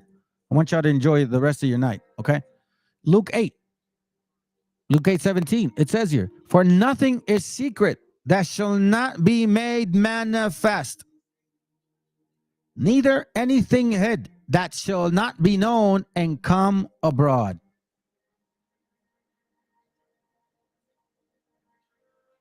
Look, Matthew 10:26, that's what I was looking for. Fear them not, therefore, for there is nothing covered that shall not be revealed, and hid that shall not be known. What I tell you in darkness, that speak ye in light. And what ye hear in the ear, that preach ye unto the housetop. That's why I use this. No, not that one, this one. Isaiah chapter 58 and verse 1. Cry aloud, spare not, lift up thy voice like a trumpet, and show my people their transgressions, and the house of Jacob their sins. That's Isaiah 58 and 1, family. For Matthew 10:26, fear them not, therefore, for there is nothing covered that shall not be revealed, and hid that shall not be known. What I tell you in darkness, what he's teaching us as our time alone in our sleep, right? For what I tell you in darkness, that speak ye in light with the scriptures. Bring it about with no fear. And what ye hear in the ear, that preach ye upon the housetops, meaning don't hold back and fear not them which kill the body. I don't give a damn what y'all say. Bullets, Freemasons, all of you secret society bastards. And fear them not which kill the body, but are not able to kill the soul, but rather fear him which is able to destroy both the soul and the body in hell. That's what I care about. That's why I'm praising it to the rooftop. Because you Canaanites are not getting away with this shit. You ain't getting away with it. Not on our watch this time. You fooled us once. Now we know. This is why the Bible, man, I'm telling you, family, this is why the scripture, man, they just... Let me read it real quick before I forget my train of thought. Ecclesiastes 12:14 says, "For God shall bring every work into judgment, with every secret thing, whether it be good or whether it be evil." That's why, fam, when I read Habakkuk 1:5, and it said, "Behold ye among the heathen, and regard," here I'll read it this way. It says here, "Then the Lord said to his people," you so-called Hispanics, you so-called native, you indigenous brothers and sisters that are listening in. Then the Lord said to his people, to you, keep watching the nations around you, right? Because we knew what the first nation, the so-called white man, did. We knew. And ye will be astonished at what you see. And I'm going to do something that you will not believe when you hear about it. You see, family, and I'm going to tell you, you brothers that are native, indigenous, who don't believe in the Bible, but are still, something in your spirit is making you listen. I appreciate that, bro. The Most High is talking to you. I'm going to tell you, this book is not the white man's book. This book is not the black man's book. And I mean, not that this book doesn't belong to people that are not of Israel. Okay? That's what I'm saying. It's not necessarily about color, but not about Israel. Now, what it's going to do for you, fam, it's going to start waking you up. And see, through this book, we're identifying several enemies. The people that walk among you, the people that look at you. And then you wonder, why are they so like that? I thought they were in oppression. No, they're not. It's all a game, family. You see, there's something that the Boulets love to use as collateral damage. Collateral damage. Secret societies believe in collateral damage. Keep watching the nations around you, and you will be astonished at what you see. The Most High is going to do something that you're not going to believe, and you're not even believing me as I tell you right now, probably. Several of you guys probably don't. Like, nah, I don't know. How is that possible? Maybe those books, could they be right? Is it possible? How can those books, like, he probably wrote them or something. How can they be like so long? How can we not know about this? And why do we know now? Because now it's the time of the awakening of you, brothers and sisters, the real Hebrews of the Bible. And it's not about, oh, us and we have our God and he looks like, nah, it's not about that. Nah, it's about repentance. Through bitter wisdom, you're going to repent and you're going to start seeing that we as a people suffered together. And now when you see our gente shopping at the store, working, you're going to have compassion for them. Your empathy will really be directed towards the right people, not the wrong ones, not the ones that give us slavery movies every 2 years, not the ones that are claiming to want reparations that at the same time breaking in stores, celebrating Juneteenth, shooting each other. Nah, they're not repenting. You guys have a posture that you're saying you're going to make it. That's it. I can't wait to go home. Yeah, sure. I can't wait for you to go home either. And I mean that. Right, family? Can't wait for them to go home. Debido a de que la mayoría de los africanos llegaban como mano de obra esclava y que se le atribuía un estatus subordinado en la visión del mundo castellano, cada vez más etnocéntrico. Here, let me get to the point. It says here, como sucede, hold on. Come on, here. Hold on, family. Here it goes right here, okay? Como sucede en muchos otros aspectos de la conquista que evolucionan como un collage de mitos o collage de mitos. Los historiadores posteriores y otros autores reafirman esta marginalización. You see, they affirm that this history has been marginalized. Así pues, los indicios de la presencia negra son escasos y a menudo confusos. Pero cuando se unen todas las piezas como un rompecabezas, resulta incontrovertible, meaning it's inevitable that when you start connecting the pieces, you realize that it was the so-called white man and the so-called African man that actually took the conquering of these nations. I've been saying this, you see, before brother Jose Vega and I believe Ancient Watchmen were calling these folks Canaanites, right? And that was proper, man. They were leading the path. But there's nobody showing you guys actual detail rompecabezas, putting the pieces together. Now we are seeing the pieces come together. If you guys continue to read this book, it really affirms everything that I've been saying. I'm going to read this last paragraph and then I'll move on. And I think that's all we got. Uno de los inicios de la trayectoria vital de un conquistador negro extraordinario, Juan Valiente. Aunque no disponemos de información directa sobre la juventud de Valiente, casi toda seguridad nació en África occidental en torno a 1505 y fue adquirido a tierna edad por traficantes de esclavos portugueses en la costa. Formó parte del continente de esclavos y cargamentos varios que llegó a México pocos después de la invasión española y la caída del Imperio Mexica. Un español llamado Alonso Valiente lo compró, lo bautizó y se lo llevó a su casa de nuevo señor a la ciudad de Puebla, recién fundada en el torno de 1530. Como era de esperar, Juan Valiente no se sintió como su posición de siervo doméstico esclavo. He didn't feel like a servant slave at all. No sabemos ni desarrolló alguna estrategia para romper las vínculas de su servidumbre, pero en 1533 logró convencer a su propietario de que lo dejara marchar para buscar una oportunidad como conquistador durante un periodo de 4 años. Su señor aceptó con la condición de que se comprometiese a dar cuenta de sus ganancias y a entregárselas. El africano debía cumplir los términos de este contrato en todo momento para no ser detenido como esclavo fugitivo. Valiente llegó a Guatemala a tiempo para sumarse a la expedición de Pedro de Álvaro en Perú. Las extensas compañías de Álvaro, as you can see, he goes on, españoles, indígenas y africanos. Let me see if I can just go to page 100 and that's it. I don't want to leave it, skip it. Let's see.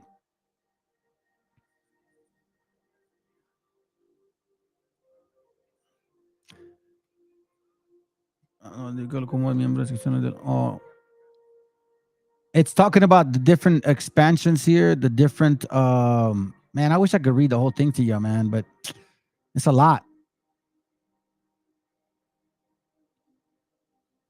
I'll read it to here. All right. It says, los movimientos y las motivaciones de Juan Valiente lo identificaban como un miembro excepcional de la diáspora africana que formó parte de la expansión española en el siglo XVI. Eso sucedió tanto durante su etapa, de Sudamérica como las fases anteriores en otras zonas del continente. Al igual que Garrido no fue el único conquistador negro de México. Escuchen.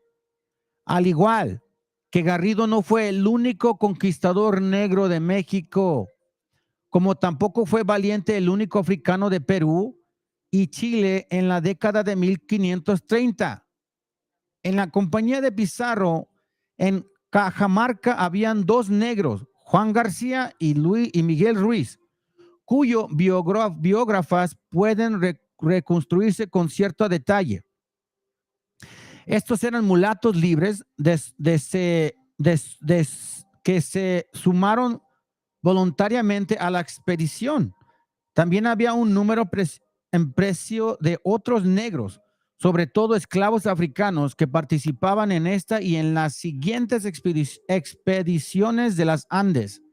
De hecho, la única víctima mortal, listen to this, la única víctima mortal del bando español durante la captura de Atahualpa fue un esclavo negro de Jerónimo de Aliaga. See that, fam? Only one of them died. Look, here it says Juan Cortés se llevó 300 africanos a Baja California. Right here. I'll read this one, that's it. I promise, this is the last one. Un raso que ilustra la primera línea de conquista por un lado se dirige hacia el extremo septentrional de México y por otro continúa hacia el sur de Mesoamérica hasta Honduras. Es la experiencia continua de Garrido en la conquista y la exploración de Nueva España después de la caída de Tenochtitlán. Participó en expediciones a las regiones mexicas de Michoacán y Zacatula en la década de 1520 y a Baja California con Cortés en la década siguiente. Por esta época se contaban ya por centenares los negros que participaban en las tales expediciones y a veces sobrepasaban en número a los miembros españoles de la compañía. Cortés se llevó más de 300 africanos a Baja California. Check out, bro. So they're the Moors, Muslims, they're the Hebrews, Israelites. Yeah, I know. These Canaanites got it. Yeah, they do. Hey, bring out that picture of Nate using the snake Freemason symbol from your Canaanite audience. What's snake using the Freemason? Oh yeah, I would have to look for it, bro. I would have to look for it. But look, if you guys can actually see why I read back, because if you continue to read,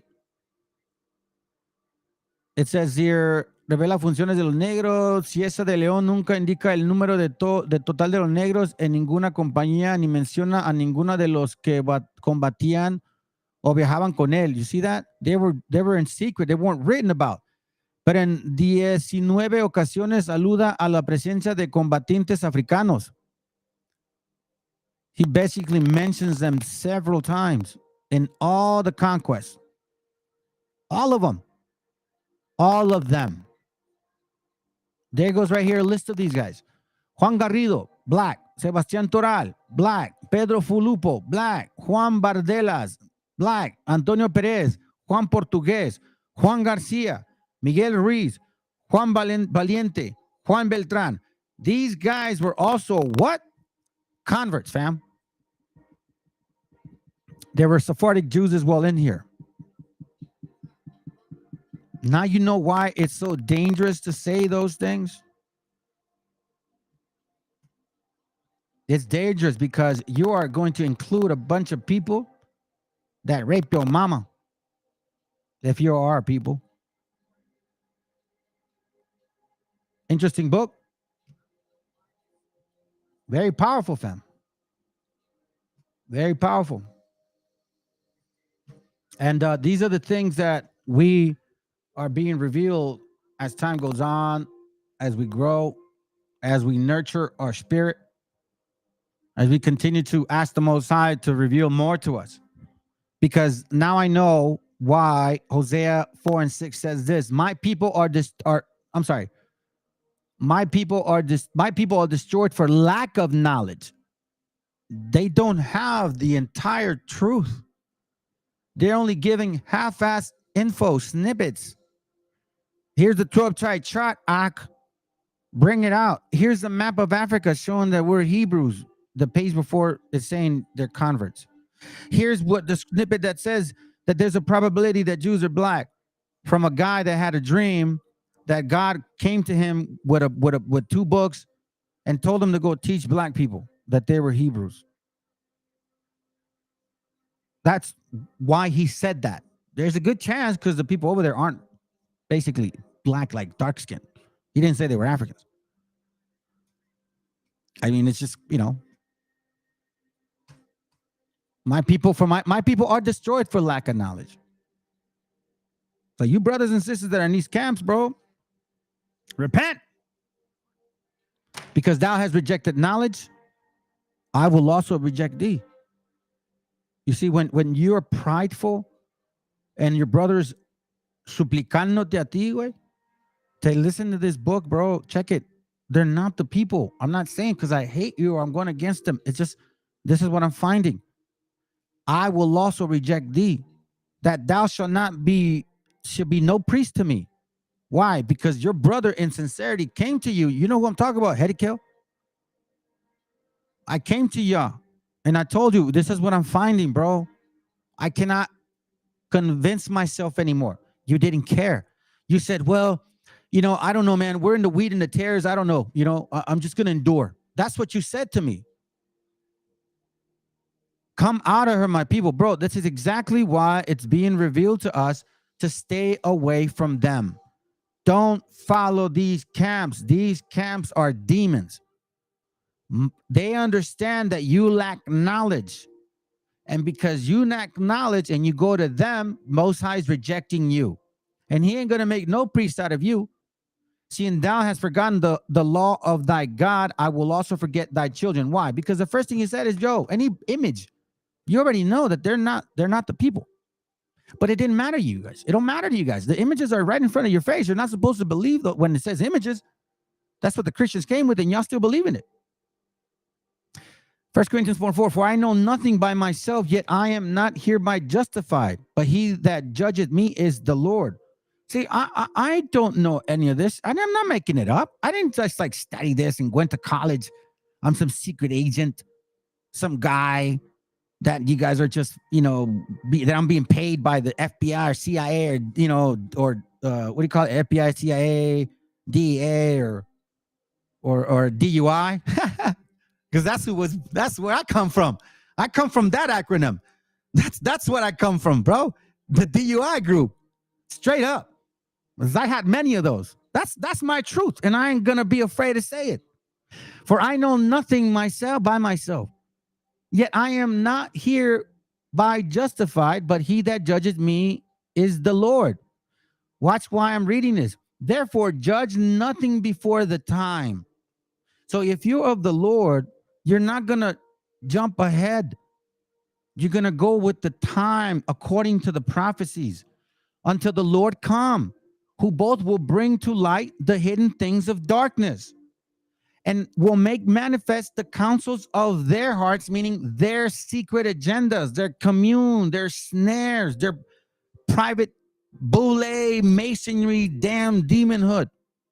Then shall every man have praise of God. You know what I'm saying?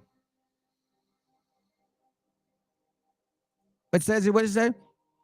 The knowledge source is out there, bro. Lazy. Once they search, find, and digest, they will see heathen clearly. I will know what needs to be done. Yep. You just got to. Here, I'll read it. I'll read it to you. Check it. Look, just so you can see yourself. Deuteronomy 22. Let's get to the point. When a prophet speaketh in the name of the Lord, if the thing follow not, nor come to pass, that is that the thing which the Lord had not spoken, but the prophet has spoken it presumptuously. Thou shalt not be afraid of him. So he's saying this in a nutshell. It's saying this, okay? For you that don't understand. Come on, man. It says, if a prophet speaks in the name of the Lord and what he says does not come true, then it is not the Lord's message. Didn't these One West camps say that the world was going to end in 2000? They were the Y2K pushers. Yeah. Them, all of them people, all of them. That's who they are. That is exactly who they are.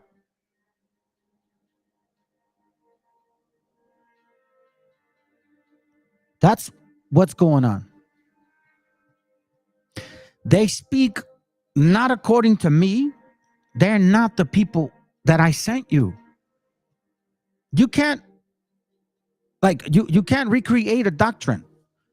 One West Camp, GMS, ISUPK or IPK, IUIC, Sakari, all of you guys came from that root, from that demon, Mashal, whatever his name is. Those demons. You guys you call your elders, they're demons, okay?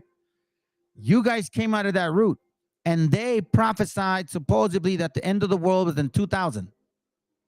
I showed you guys videos. Do I need to show you the videos again? Nah, let's it's I guess it's Sabbath for some of y'all. Let's explore it. It's not for me until tomorrow. But let's find out. Let's see. Give me a second. Is this it?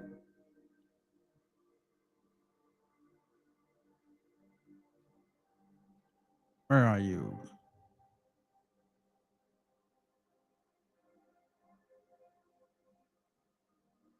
Nah, I guess I don't have it anymore. Oh, here it goes. Watch this.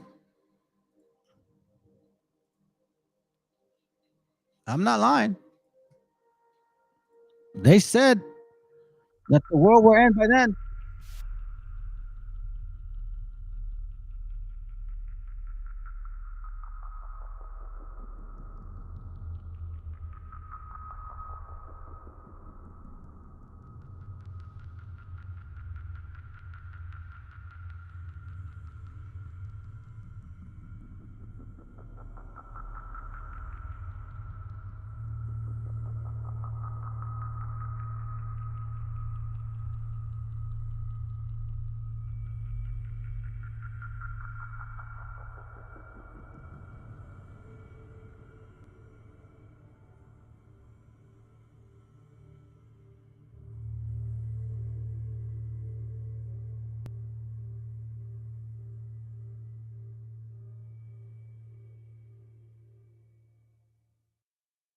God is going to send his decree in these last days, and that is to totally annihilate America. America will be blown off the face of the earth by the year 2000. It's talking about Judgment Day. And Christ is coming back on the white horse. And he's coming back. And he's going to take down the white man, the Edomites. That's why your Pope is down in the ground.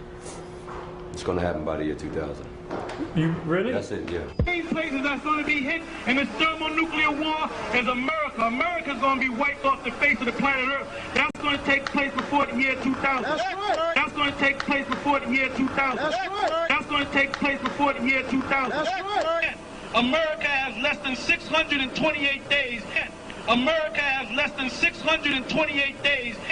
America has less than 628 days before this country is taken out in thermonuclear destruction. This kingdom, America, is going to be destroyed before the year 2000. Evil kingdom that God spoke of in the Bible.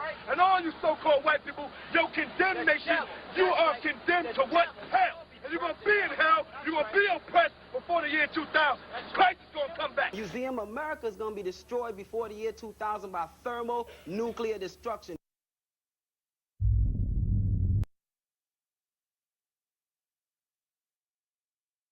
Deuteronomy chapter 18, verse 22. If a prophet speaks in the name of the Lord and what he says does not come true, then it is not the Lord's message. That prophet has spoken on his own authority, and you are not to fear him. Okay?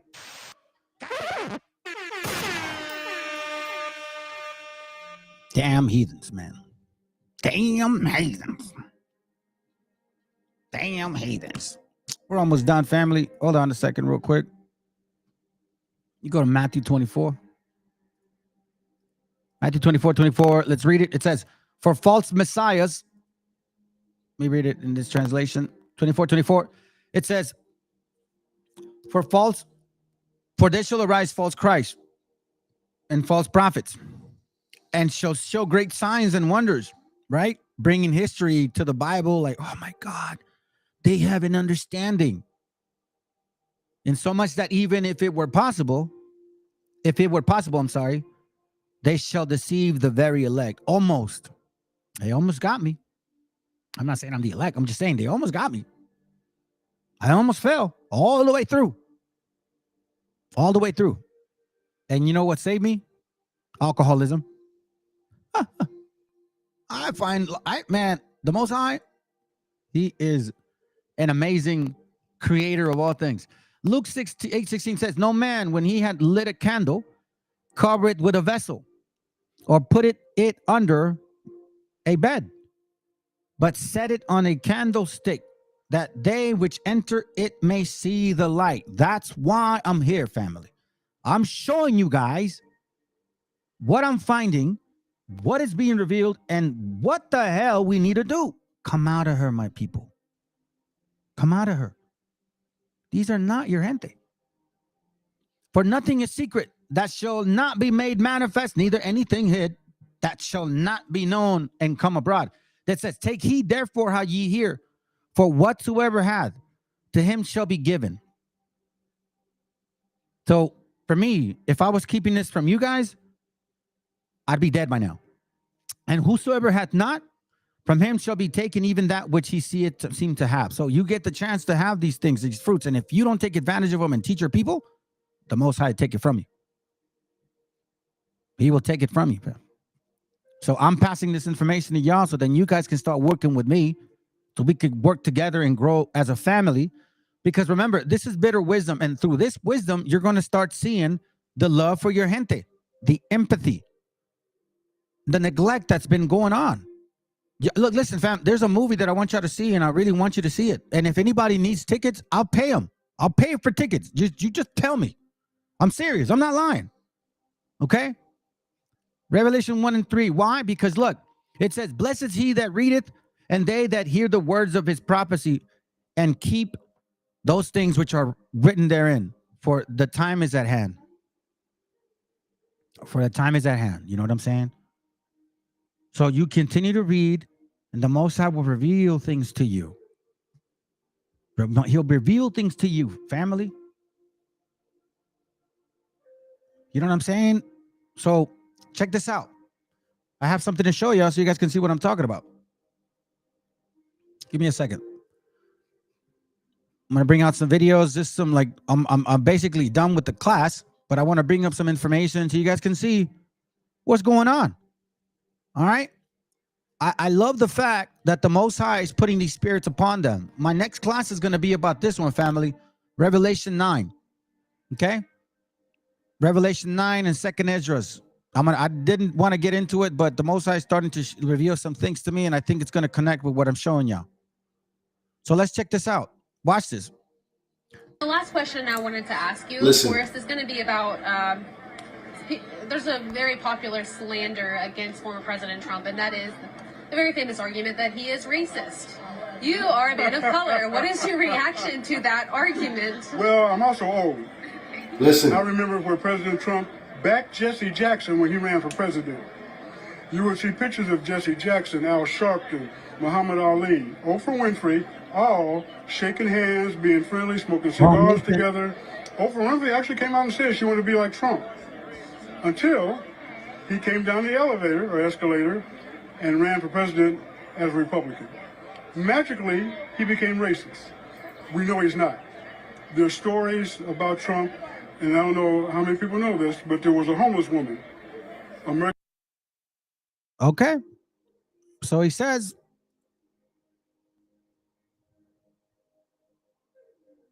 but for real, they took it away. Oh, well, it's okay. Hold on a second, family. Watch this. I love the manifestation of these people. Watch this real quick, fam, because remember, if we were to just see this, you'd be like, you know, it's an individual thing. No, it's not. It's a nation thing. It's a nation thing. Look at this. Listen to this. All right. Watch this real quick. Let's go. Donde Joe Biden despidió a un juez de inmigración. Así es, mi gente, se trata de Edwin Pieters, quien por los últimos 2 años había trabajado como juez de inmigración en la ciudad de Nueva York, pero quien el día de hoy fue despedido. Y aunque el ahora ex juez alega que fue despedido por discriminación, la administración de Joe Biden dice que lo despidieron por contenido inapropiado que publicó en sus redes sociales. Particularmente los siguientes comentarios. Están en inglés, pero los voy a traducir. Uno dice lo siguiente: estos ilegales están entrando a Estados Unidos con el propósito de desplazar a la comunidad negra y es obvio. Y el otro comentario dice: cuando Donald Trump regrese al poder vamos a emprender la campaña más grande de deportaciones de aliens ilegales. Vamos a tener que deportar a todos aquellos que entraron a Estados Unidos durante esta administración fallida. Y pues bueno, la administración de Biden determinó que estos comentarios no son apropiados para un juez de inmigración. And this guy went on his little Twitter crap saying that he was fired because of racism. Because Biden is racist against black people in power. It had absolutely nothing to do with your racist comments, right?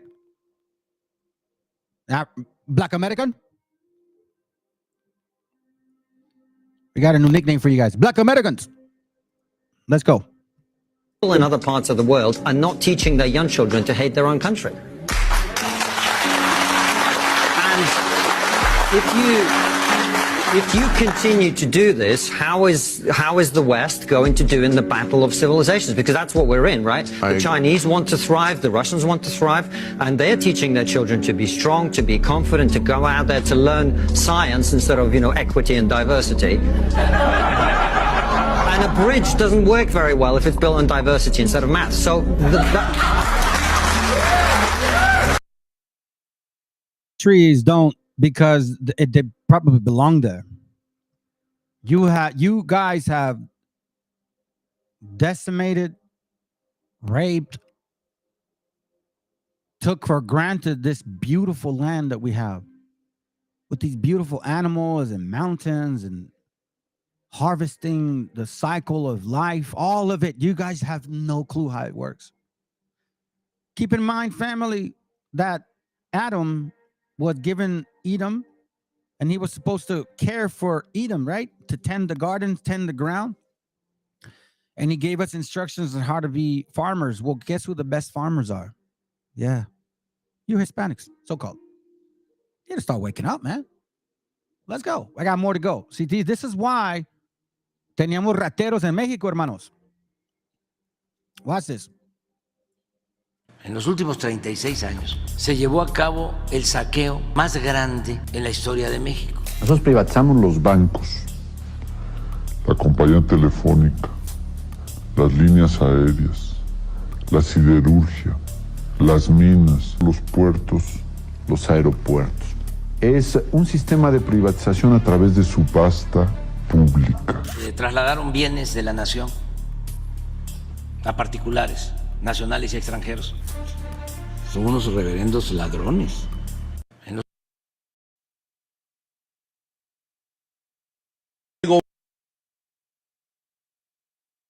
All those resources, fam, they privatized. That's what he's working towards and on privatizing them. Let's go. Look, hey, this is the message to you, damn heathens.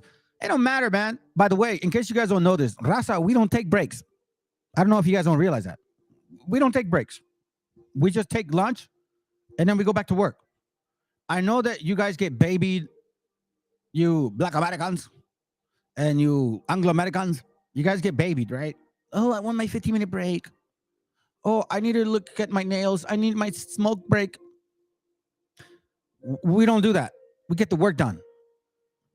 Let's go. El gobernador de Texas, Greg Abbott, acaba de aprobar una nueva ley la cual busca hacerle la vida más difícil a los trabajadores de construcción en el estado de Texas. Así es, mi gente, se trata de la propuesta HB 2127 que fue firmada por el gobernador hoy y entrará en vigor a partir del 1 de septiembre de este año. Lo que esta ley hará es eliminar las protecciones que varias ciudades del estado habían implementado para los trabajadores de construcción. Específicamente las protecciones que habían implementado las ciudades de Dallas y Austin. las cuales decían que los trabajadores de construcción tenían el derecho a un descanso de 10 minutos para descansar y tomar agua por cada 4 horas que trabajaban en el sol. Y gracias a que estas propuestas ayudaron a proteger las vidas de muchos trabajadores de construcción, otras ciudades como San Antonio estaban considerando implementar medidas similares. Pero tras la aprobación de la nueva ley que hoy firmó Greg Abbott, estas propuestas ya no serán legales. Así que los trabajadores de construcción que tenían derecho a esos descansos ya no tendrán. El gobernador de... It don't matter. Hey, Wabos, or Hebrew converts, you black Hebrew converts, you black Americans, this message is for you, your own brother. Hey, Fopi. See, I could create videos like this and say, I see, those people don't believe. I could do that. But that's stupid because that's just snippet dumb stuff, right? It don't matter what people say. It's like this, family. What I'm realizing about this nation of people, right? This tribe. It's a particular tribe because not all the tribes in Africa are the same. This tribe is really funky and crazy. This tribe will basically tell you and really believe that in this example like this, like they have $1 in their pocket, yet they won't. They'll believe it themselves so much more that the lie will seem so believable that they'll even believe they have $1 in their pocket, while the entire time they don't have shit. Let's go. Just because you have kinky and nappy hair, and another people has kinky and nappy hair, that does not make you the same people. Just because a Chinese person has straight black hair, and an Iranian person has straight black hair, it doesn't make them the same people. Black Americans are the only people who confuse this because we are the only people on the planet, understand, who has an identity issue that happened from the transatlantic trade, where we're displaced and we're living here now, but we don't know exactly or specifically what tribe we came from. So what we do in our little minds now is we say, okay, the Nubians, well, that's me too because they got nappy hair and dark skin. We're the same people. No other people on any other continent don't do that. People on the continent of Asia will say, okay, everybody got black straight hair, so we all the same. No. There's different cultures. There's different biological origins of people. Very true. Anyhow, if you guys want to come on, man, you guys can come on now. I'm practically done. I'm gonna probably wait a few minutes. If you guys don't come on, man, I'm gonna call it a night. All right. So I don't know, Julio, if you're working tonight, bro, jump in. Mexican or Meshi, if you want to jump in. Or if anybody feels like they want to correct me, I'll give you a minute. I'll listen to you, I guess, maybe. You know what I mean? Nah, man. In the meantime, I'll play some stuff for y'all. Let's enjoy.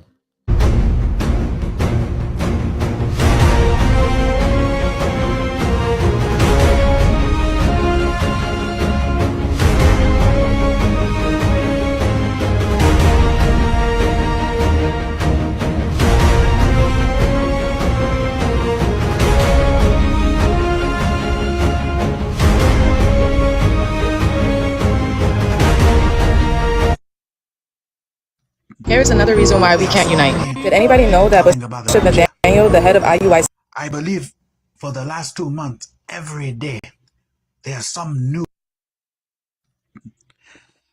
many people talking about the rapture. I believe for the last 2 months, every day, there's some new TikTok prophet posting things like, oh, God gave me the vision / dream of the rapture. Oh, the rapture could happen at any moment. Oh, some people say the rapture is upon us.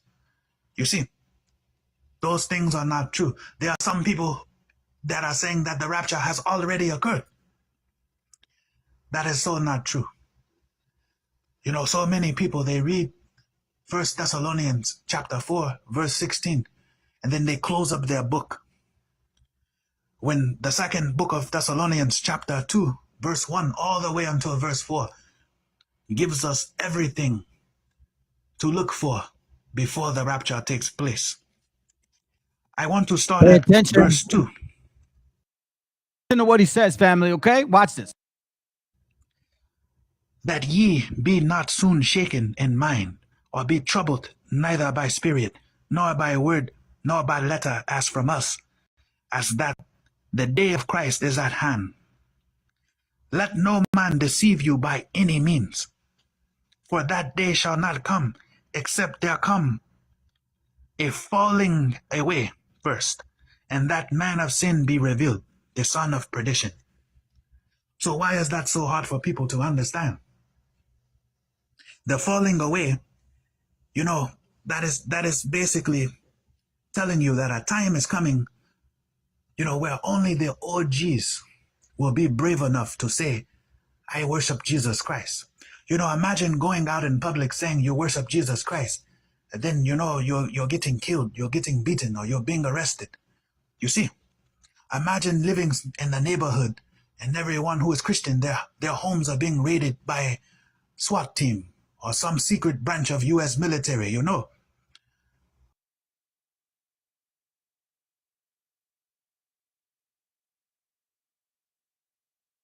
Corrective rape is if you're a lesbian, the men of the city, some of the men will rape you to correct the nature within you to make it go back to the masculine that you're supposed to desire. That's what they call corrective rape.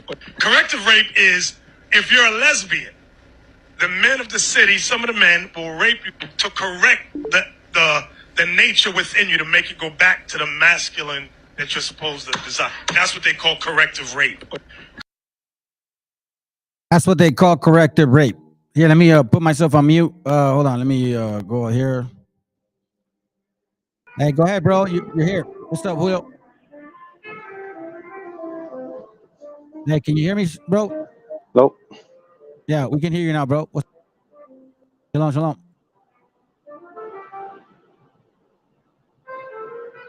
Yo, Julio, are you there? Hey, Julio, are you there, bro?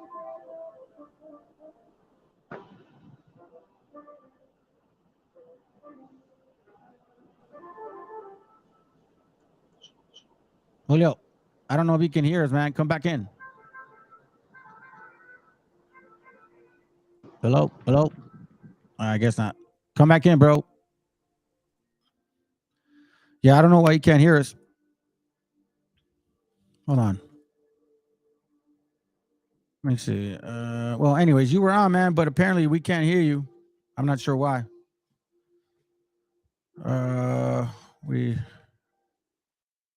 We can hear you, but you couldn't hear us. We could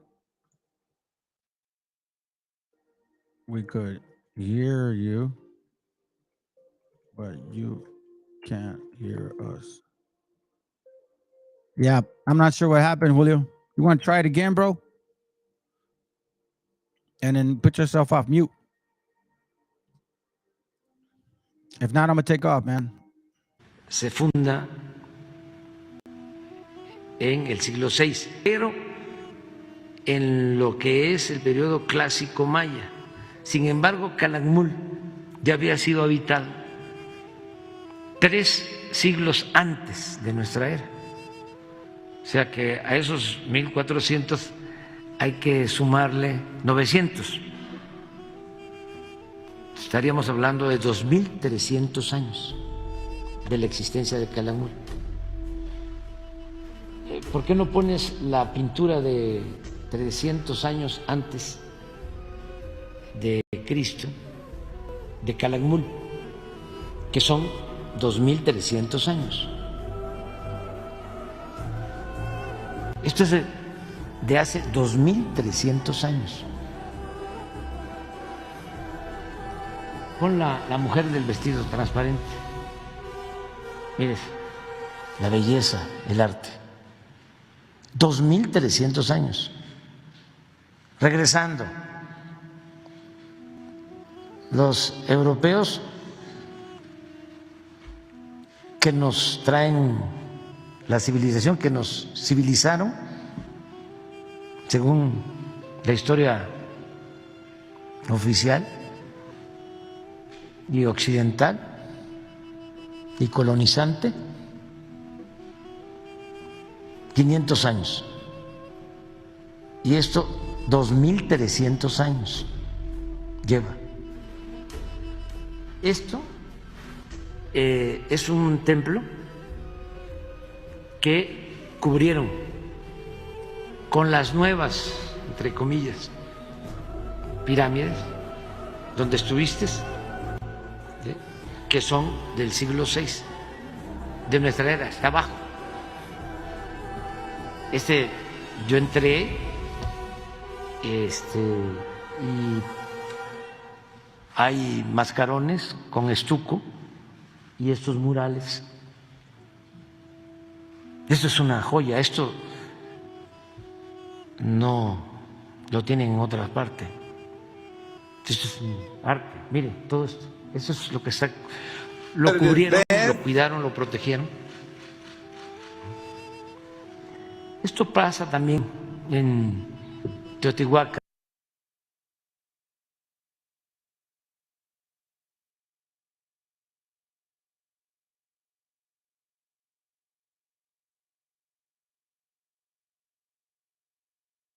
It is bad for us to continue to just refer to ourselves as so-called Negro. That's negative. When we say so-called Negro, that's pointing out what we aren't, but it isn't telling us what we are. We are African, and we happen to be in America. We're not American. We're not American. We're not American. We are people who formerly were Africans who were kidnapped and brought to America. It is bad. Wobbles, you guys hear that? I guess they don't. Maybe they don't. Maybe they do. Here goes. This is funny. I'm just gonna show you these. And I'm black and black and I'm black and I'm black. Stop, man. Shut up. All right. Just gonna show you guys this, and then I'll call it a night. I just think it's funny, dude. Here it goes. This is basically what you guys teach. This is one West Camp teaching. And I'm blacker than black and I'm black, y'all. And I'm black, y'all.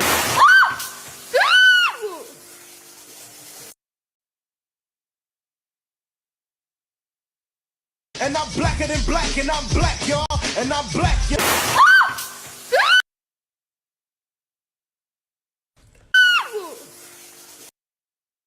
I just thought it was funny. All right, cool. Sounds good. So I think that's it. All right, fam. So we're gonna call it a night, man. I appreciate you, brother. Trying, Julio. I get it, bro. It's all good. Maybe next time. Okay. Yeah, after that species was killed. Yeah, it's all good. No, we could hear you, bro. You just couldn't hear us. But anyway, let me go ahead and finish it off, fam. Here. All right, you guys have a good night. Shalom. Appreciate y'all being there. Lord willing, it was an edifying class. And please pass it over. Push it around, man. Post it on your Facebook page. Push this truth, bro. It's time. It's time our people start figuring out these things, these lies. Okay? We have a little more of a clear path. Next class, Revelation, I'll bring it out, and you guys will start seeing these particular heads that are starting to show its heads. Show themselves, I'm sorry. All right, shalom, everybody. Let's go.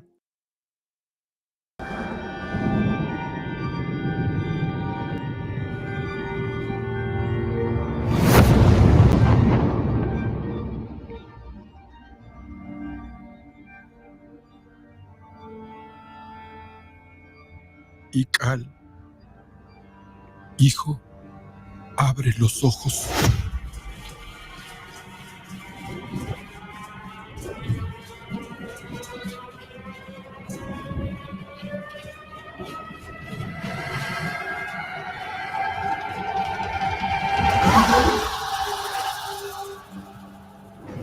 Tu cuerpo se queda con nosotros, pero tu espíritu debe seguir.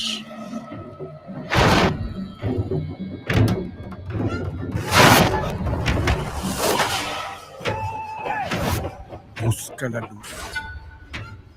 Aléjate de las sombras. Deja que nuestro dolor sea tu fuerza. Desde aquí iluminamos tu camino.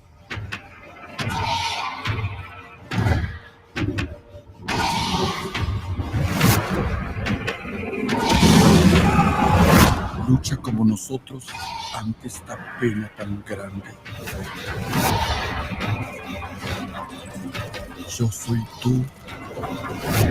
Tú eres yo.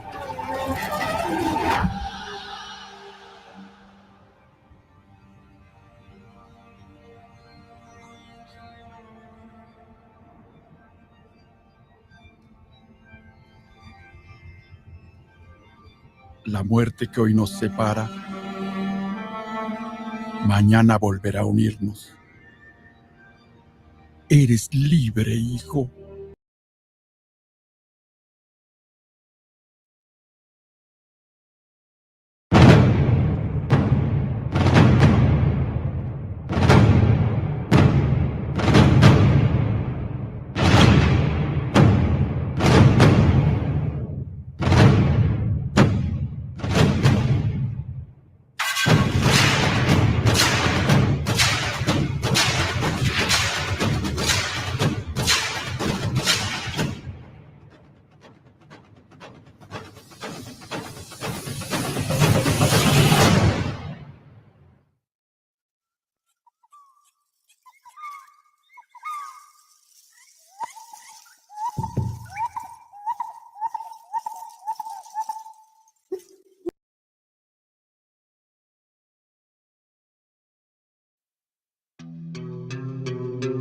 Yeah. Oye, es nada más y nada menos que el motherfucker Michael de Plaza de Kings. Estos bebés son Big Papo, no sean rebeldes, deje el rebel. Yo no me quede, yo me hospede junto a Belzebú. No me remete, plebe, no soy leve como tú. Si hay algo que no muere, eso es el hip hop Perú. Y para estos pericotes traje una chica perica. Atrás te voy a mostrar como dos monstruos rap trafican. No trate ni trepe, solo trote, señorita. Que tra, donde la sangre salpica. Se aplica, te explica, replica. ¿Pa' qué? Aplica, practica, suplica. Con fe a mi perro quita, yo lo mataré.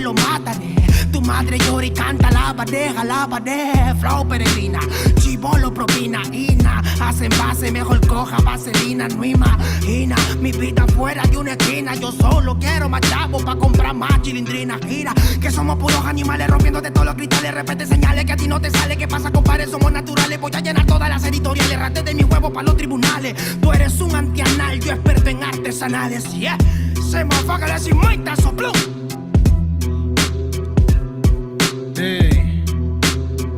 Terco 92 B09 está en la casa, barrio.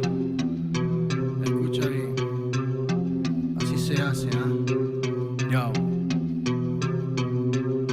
Tengo problemas de actitud y poca paciencia. Hablo si me da la gana, nadie me silencia. No quieren aceptar que pa' muchos soy influencia. La voz de los barrios que llega a tocar tu conciencia. Yo sé que muchos quieren llegar a ser tendencia y hacen lo que sea sin pensar en las consecuencias. Es la diferencia, yo mantengo mi esencia y ustedes por pegar han cambiado hasta de apariencia. Y no es que lo diga yo, pero la gran evidencia es que cambian de personalidad con frecuencia. Y no son locos con inteligencia, solo quieren un poco de atención con insistencia. No presumo en nada, hago todo a mi conveniencia. Por eso te doy una sugerencia: conmigo no busquen competencia, que llevo 10 años ganándole a la vida y lo sabe la audiencia. La firme que ocurrencia, ¿cómo pueden joder sin prudencia? No se dan cuenta que mi experiencia es a base de exigencia. Mi trabajo es con independencia y el de otros de un productor depende de su permanencia. Sigo firme en la resistencia, dándole más rap en el track hasta por correspondencia. Que muchos disque evolucionaron, no es coincidencia. El dinero y la fama hizo que pierdan su decencia. Terco 92, cuando quieras, donde quieras. ¿Cómo? Sí. He aprendido a sobrevivir de las maldades, comprendiendo que nada es como tú sabes. Va a decir verdad, la lucho a diario. No me critiques, no me justifico, siempre hago lo que predico. Soy de barrio y rico en talento. De una me sacan por mi forma de ser y mi acento en el yauca. Mi gente la está rompiendo por ser parte de este movimiento. Quiero saludar a las personas que nunca confiaron en mí, que hoy por hoy se paltean cuando me ven venir. Bye bye motherfuckers, en estas líneas voy a fluir. Déjate llevar como hay people in the street, yo. Déjate llevar como hay people in the street. Hey, hey, hey, oh, yeah, hey. 1, 2, 3, 1, 2, 3 es la torita aquí en la casa, primo.